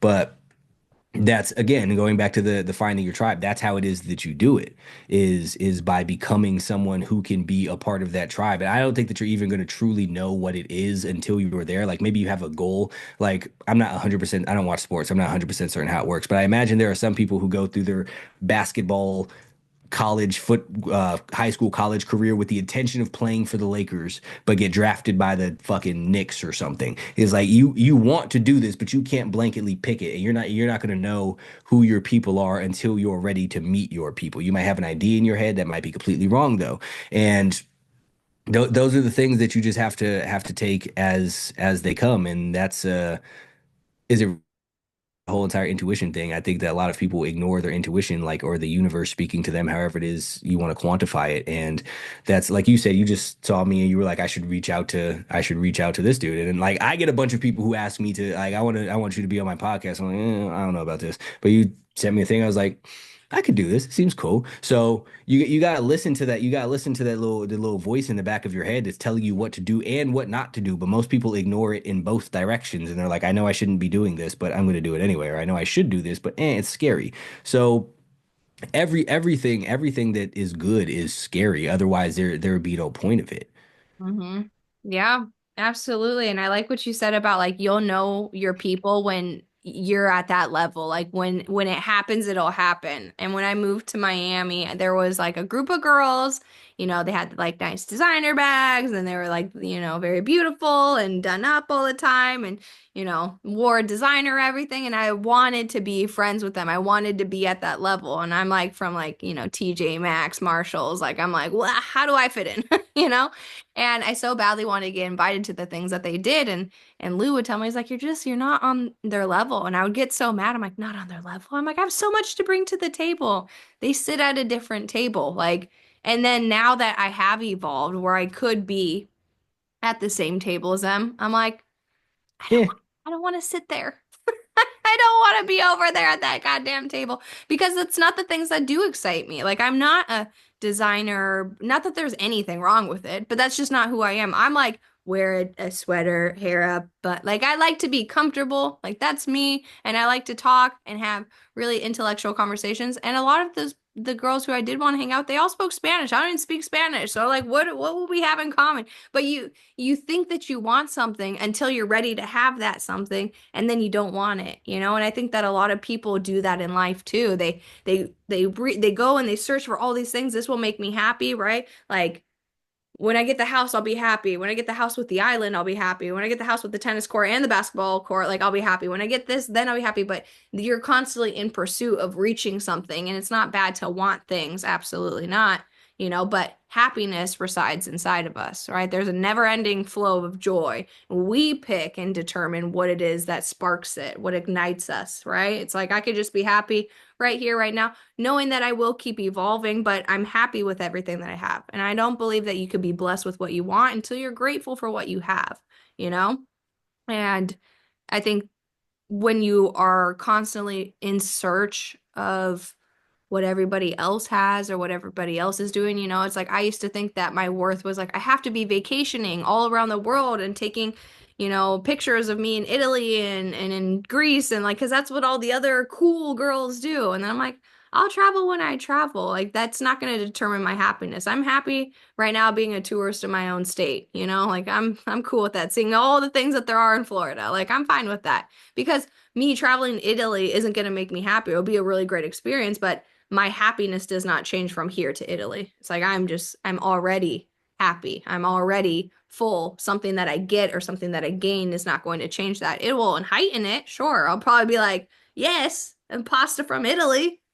Yes, it's the food that I'm excited about most, right? Not the wine, but the pasta and the bread and the cheese and the butter. Woo! Yes, sign me up. But it's understanding that it's not things or a certain place that you get to where you're happy. It's kind of like you were saying, there is no destination. Like you continuously work on yourself until you take that dirt nap. And then it's like, all right, I hope that I did enough for a legacy to live on. They say that if you want to solve a problem, you're not going to be able, or a big enough problem, you're not going to be able to solve that problem in one lifetime, right? And that's the kind of problems that I want to solve for. I don't want to replace AA because I think AA has helped a lot of people who it's helped, but I would like to present a different option for people who don't want to identify themselves as something that is pretty demoralizing, right? It's like it doesn't feel good. And people say that words are charged by the energy that we give it. Absolutely. But society has like seen addiction or seen the word alcoholic as a negative statement, right? They're not like, oh, you got to meet my buddy Jason. He's great, best alcoholic, you'll ever meet it. It's like or you won't say like, here lies Cheyenne Morrison, daughter of Kim Kellerman, alcoholic, mother, lover, whatever. You wouldn't say these things. So why would I walk around in my adult life identifying as an alcoholic? And also, I don't like the constantly living in the past. And when I did and was exposed to AA, it was very like all of these sad things, all of these bad things. And I think that's important to recognize them, but to recognize them so you can let it go, not recognize them to relive it over and over and over again. There's like a fine line between acknowledging its existence, like these bad things did happen, but it wasn't all bad because look at where it got you, right? But some people have a harder time swallowing that pill because where it got them isn't somewhere where they're appreciative because they haven't yet done that work. I'm appreciative because I've done the work to transition me into feeling proud about myself and admiring myself and being able to look in the mirror and say, yeah, you and me, we're doing good things. We're impacting people in a positive way. But other people who've had that bad past and they're like, oh, blame your parents for all the bad things, but blame your parents for all the good things. They don't see the good things yet because they haven't yet done the work. And people always ask me, like, what's the one thing that helped you get sober? What's the one thing that helps you like get on your course? I'm like, it's many things, it's many things to like work on yourself. You have to start to, oh, when am I going to bed? What am I eating? What am I consuming? What am I watching on Instagram? What am I watching on YouTube? Music am I listening to? What friends do I have around me? How do I speak about myself? How do I speak about others? Am I gossiping? There are so many like nooks and crannies to developing yourself as a person. And if more people were to do the inner work, then their outer world would change. But so many people are trying to change their outer world, right? Fake it till you make it. I have a nice bag, I have a car, right? But it's leased, this is borrowed. Like you're not actually that person, It's like, this isn't even my things. It's really hard to connect to people because so many people are lying, you know? That is an incredibly true fact. Most people are fake, and it's hard to have authentic relationships with them because of that. But in relation to the past thing, I think that a lot of people look at it wrong because they'll go through something bad and then they'll learn a lesson from it, and then they take the lesson that they learned and wish that they could go back in the past and apply that lesson, but not realizing that if you go do that and apply the lesson, you don't have the lesson to apply to begin with because you needed that thing to happen to learn the lesson. Is like the grandfather paradox thing. You go back in time, kill your grandfather, then you don't exist. It's the same thing. You go back in time, take away the experience, and the lesson is no longer learned. So you have to learn to be grateful for all of the things, the good and the bad. Everything exists as a contrast. You can't have good without bad. That's not how anything works. I don't know if you've ever seen, there's a show called The Good Place. Yeah. Um, where at the very end everyone goes to the good place, which is heaven, and they have everything that they want all of the time and all of their wishes come true, and everyone is fucking miserable because that's what happens. You can't have amazing things for eternity and that just be good, right? Like good days matter because of the bad days. The laughter matters because of the tears. The good relationships are great because of the bad ones. That you can see things are so amazing with this person being it's so much better than when I was this with this person. The house that I live in now is amazing versus I remember when I lived in a terrible apartment or an extended stay. I remember when I was homeless. But if you spend your whole entire life in a mansion, it means nothing. If you've had your soulmate from the very first girlfriend, boyfriend, whatever that you've had, it's not you don't appreciate it the same way, and it lacks that type of meaning. So if every single day is good, none of your days are good because now that's just the norm. So you can't have a high without a low, and that one makes the other possible. But people only want the high. But if you look at an infinite high is just flat land. There's no longer a mountaintop now. There's only a mountaintop because there's a valley. That's the way that it works. So if you're expecting one, you need to expect the other because you're not high if there's no low. So you can't have any of those things without the hard stuff that comes with it. So like the tears that you cry are just as important as the smiles and the laughter and all of that stuff. The heartbreak is just as important as the love, whatever the opposite word of heartbreak is. It's all equally important. It all equally matters. It's all just as valuable because you'll learn from the good, you'll learn from the bad. The bad teaches you how to make the good better. The good teaches you how to improve the good, avoid the bad, all of that stuff. But it's a long process throughout the whole thing, and there's not any place that you're going to get to again where everything is just good because again, the good place, it would be absolutely miserable to just have it gets boring. Like I remember when I was a kid and my parents would never give me ice cream, and I would be like, man, when I'm grown, I'm just gonna eat ice cream all the fucking time. And I don't know when the last time I even had ice cream was. Not only just because I pay attention to what I eat, but I've never even been like, man, I want ice cream. But I didn't realize that I enjoyed it so much when I had it because I rarely had it. Or like we barely ever went out to have like fast food. So whenever I went to have McDonald's, I was like, oh, this is fucking amazing. And then I wanted it all of the time, not realizing that what contributed to be it being so great was the fact that I barely ever had it. Like I worked at Pizza Hut many, many, many, many, many years ago, and there would be free pizza or leftover pizza I could eat, and I was like, "Cool, this was great." And I would eat. I mean, I was broke at the time, so I didn't really have anything else to eat. But also, when I would eat it at first, it was amazing, it was exciting, and now I hate Pizza Hut. I haven't had Pizza Hut since I stopped fucking working there. Before that, loved Pizza Hut. By the time I was done, didn't care about it. It was disgusting. It's the worst pizza in the world to me. So you need all of the things, the healthy meals make you enjoy the junk food more. The early wake ups make you enjoy sleeping in more if that's something that you still do. So it's all of it, and people just want these certain things. But one of the things that you said, like you speak about AA, is kind of one of the things that I say about therapy. I like to think that I offer a different alternative to therapy. I'm not saying that therapy isn't helpful for anybody. It's not my cup of tea personally. It's not the way that I like to approach and deal with problems. And because of that, I believe that there are other people who feel the same thing. Like I'm not so full of myself that I believe that I have just a completely unique life experience or perspective or whatever. So, but you're not really told there's a different alternative naturally in the same way with the AA. Like you want to get sober, AA is the way, it's the commonly accepted way to go. But there is another path. It's not to say that this path won't get you where you want to go, but maybe this path isn't for you. Maybe you want a different way to go and no one has offered you this different way to go. They only keep pointing you down this direction. They're like, well, that direction doesn't work for me. So because that direction doesn't work and they're unaware of the existence of a different path, they think that they just can't do it. But it's just that someone else has to maybe carve a different path and show you a different way and give you there's a different way to overcome these things. There's a different way to get rid of your limiting beliefs. There's a different way to get out of your own way. So there's a different path that you walk. And that's one of the things that I strive to do is show people that I understand these things that you struggle with and I understand what they're telling you to do. I also understand that that doesn't work for you.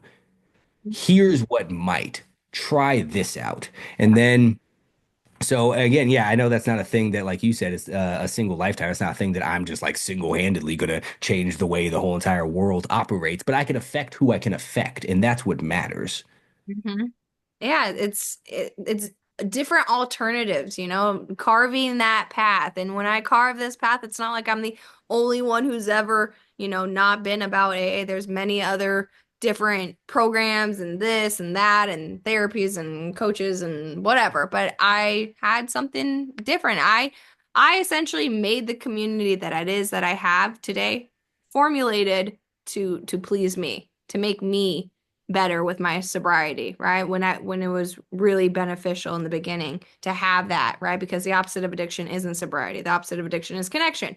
How is it that so many people have so many addictions? Because so many people lack connections. Why don't we have connections? Because everyone's faking it till they make it. They're being somebody that they're pretending to be. And when they go home, they rip their mask off, right? It's like you're a girl, you go on a date, you have a salad and a glass of water, and then you go home and you eat a rack of ribs and drink a 12 pack of beer. It's like on that date, you're presenting that you're this, just a salad and a water. And when you go home, you're just a fucking feral creature and you're just shoveling food into your mouth. Why do people do that? Because they want people to believe that they are this version, right? We have our real self and we have our ideal self. Like the ideal self wakes up at 4 a.m., does the push-ups, reads the books, does the work, doesn't, eat pizza, right? But the real version of us does sleep in. The real version of us does eat pizza. But we portray we want this so bad, but we're not willing to do the work to match it. You can 100% be this ideal version of yourself, but you have to figure out what it is that's more enticing for you to be the real version. Oh, well, it's comfortable. Okay, well, now that you've identified that, it's comfortability. Get comfortable being uncomfortable, is what I like to say, right? And you're talking about you wouldn't appreciate the hilltop until, because the valley, right? And it's that walk up those steps every day, brick by brick, building, building, building. You get to the top of the mountain, you're like, oh my gosh, this is amazing.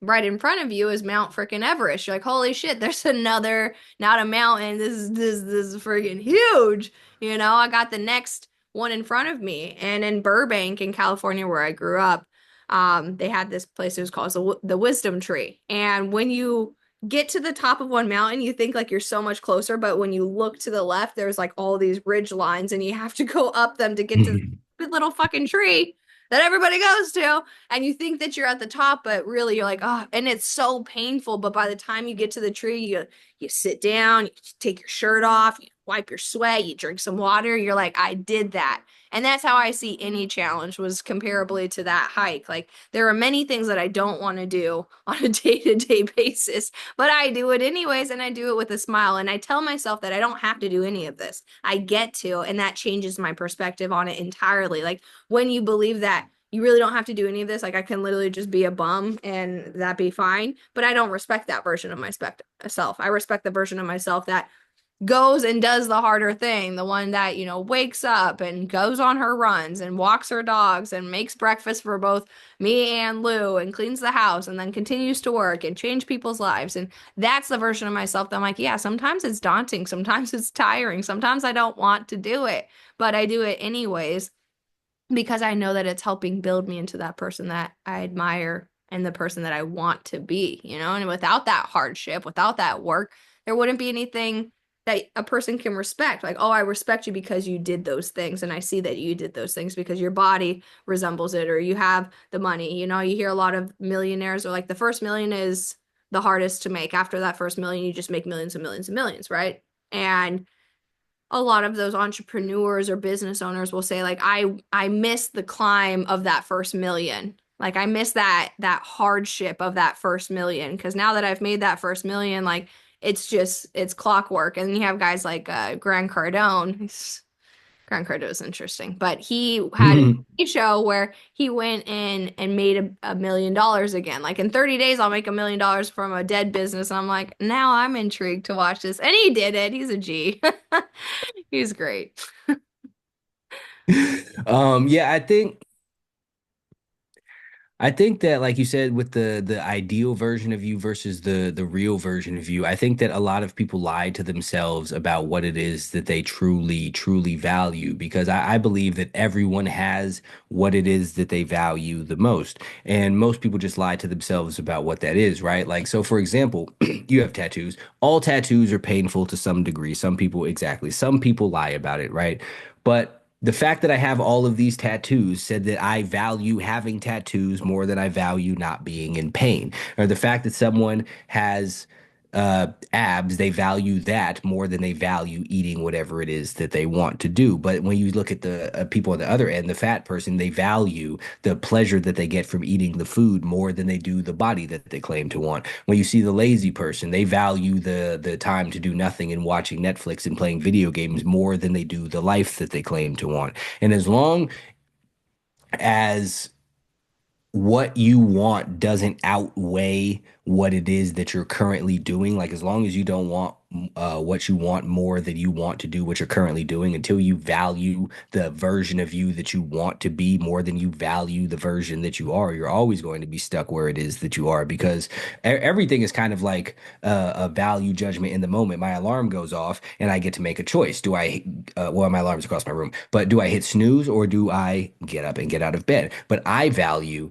having being up that early, sticking to what it is that I said that I was going to do, and not feeling like shit later more than I value getting a little bit more sleep. So I make that trade-off. But most people aren't willing to make the trade-off because they're what's valuable to them is eating, getting the DoorDash right now, is getting that McDonald's delivered to them. They value that more than they do feeling that they have accomplished denying themselves something for their own good later on down the road. So, and but people aren't honest with themselves about that, and they call it all of these other things. You have to be able to strip some things down to what it really is. And like you were saying earlier, that you have to hate a version of yourself. Like when I'm at the out of shape me, I absolutely hate the me who sleeps all day. I absolutely hate the me who binges Netflix or Hulu or whatever the fuck. I hate. So that's why I refuse to do it. But people have this thing, they put this negative thing on shame. And shame is a negative thing, but that's the point. Is you feel shame and you use that shame to inspire you to not want to feel the shame. If you get up and look at yourself in the mirror every single day and you hate what it is that you see, at a certain point it's going to become impossible for you to continue being that person, because now you're going to relate these things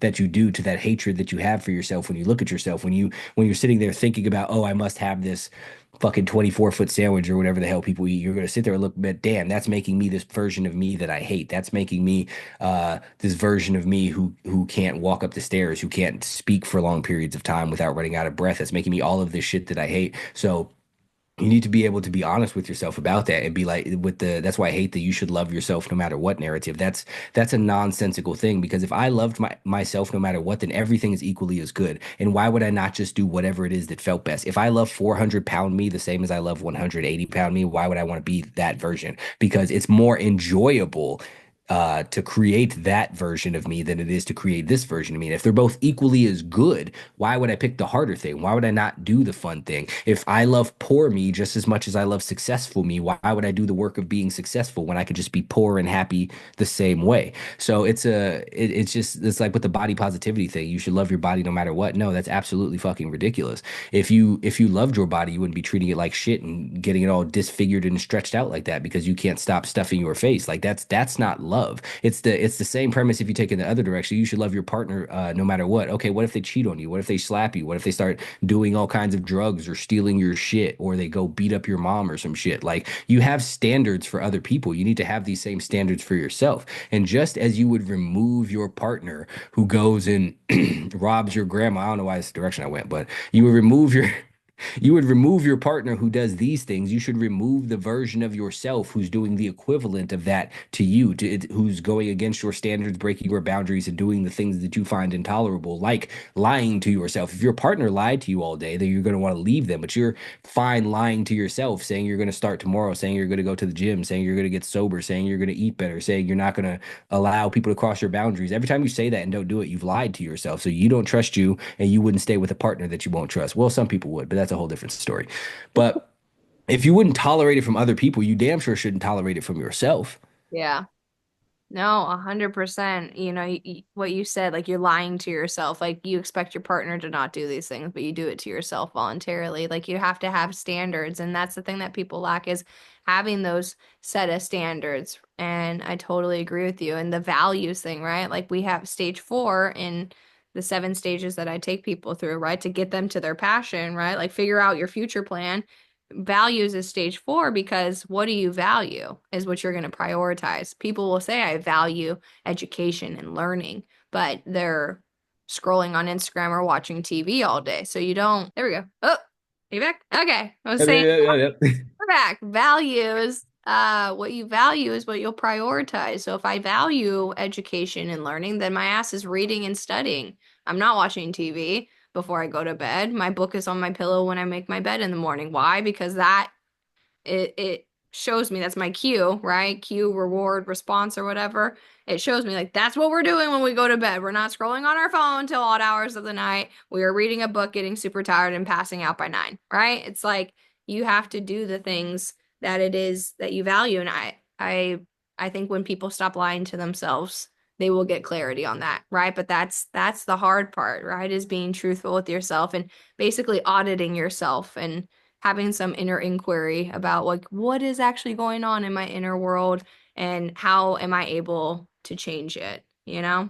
So everything that you said was I have so many takeaways. Like I cannot wait to rewatch this myself, to rewatch this, listen to what it is we talked about. I have a good feeling that we'll probably hop on another podcast. I just feel like we have so much to say.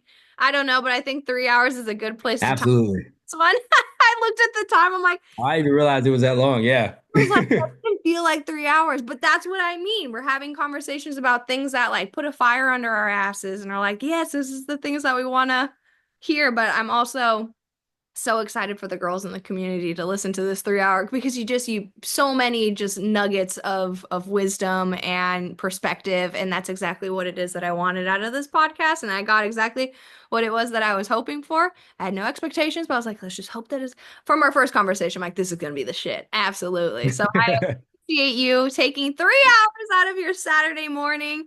I really appreciate you taking the time to hop on this call with me, and I'll let you know when it's up and ready to be reviewed and we'll go from there. But thank you so much, Jason, for talking to me today. Absolutely. I appreciate you inviting me. It's been great, and I look forward to watching it back as well. So we had a lot of great things going on here, so I'm looking forward to it.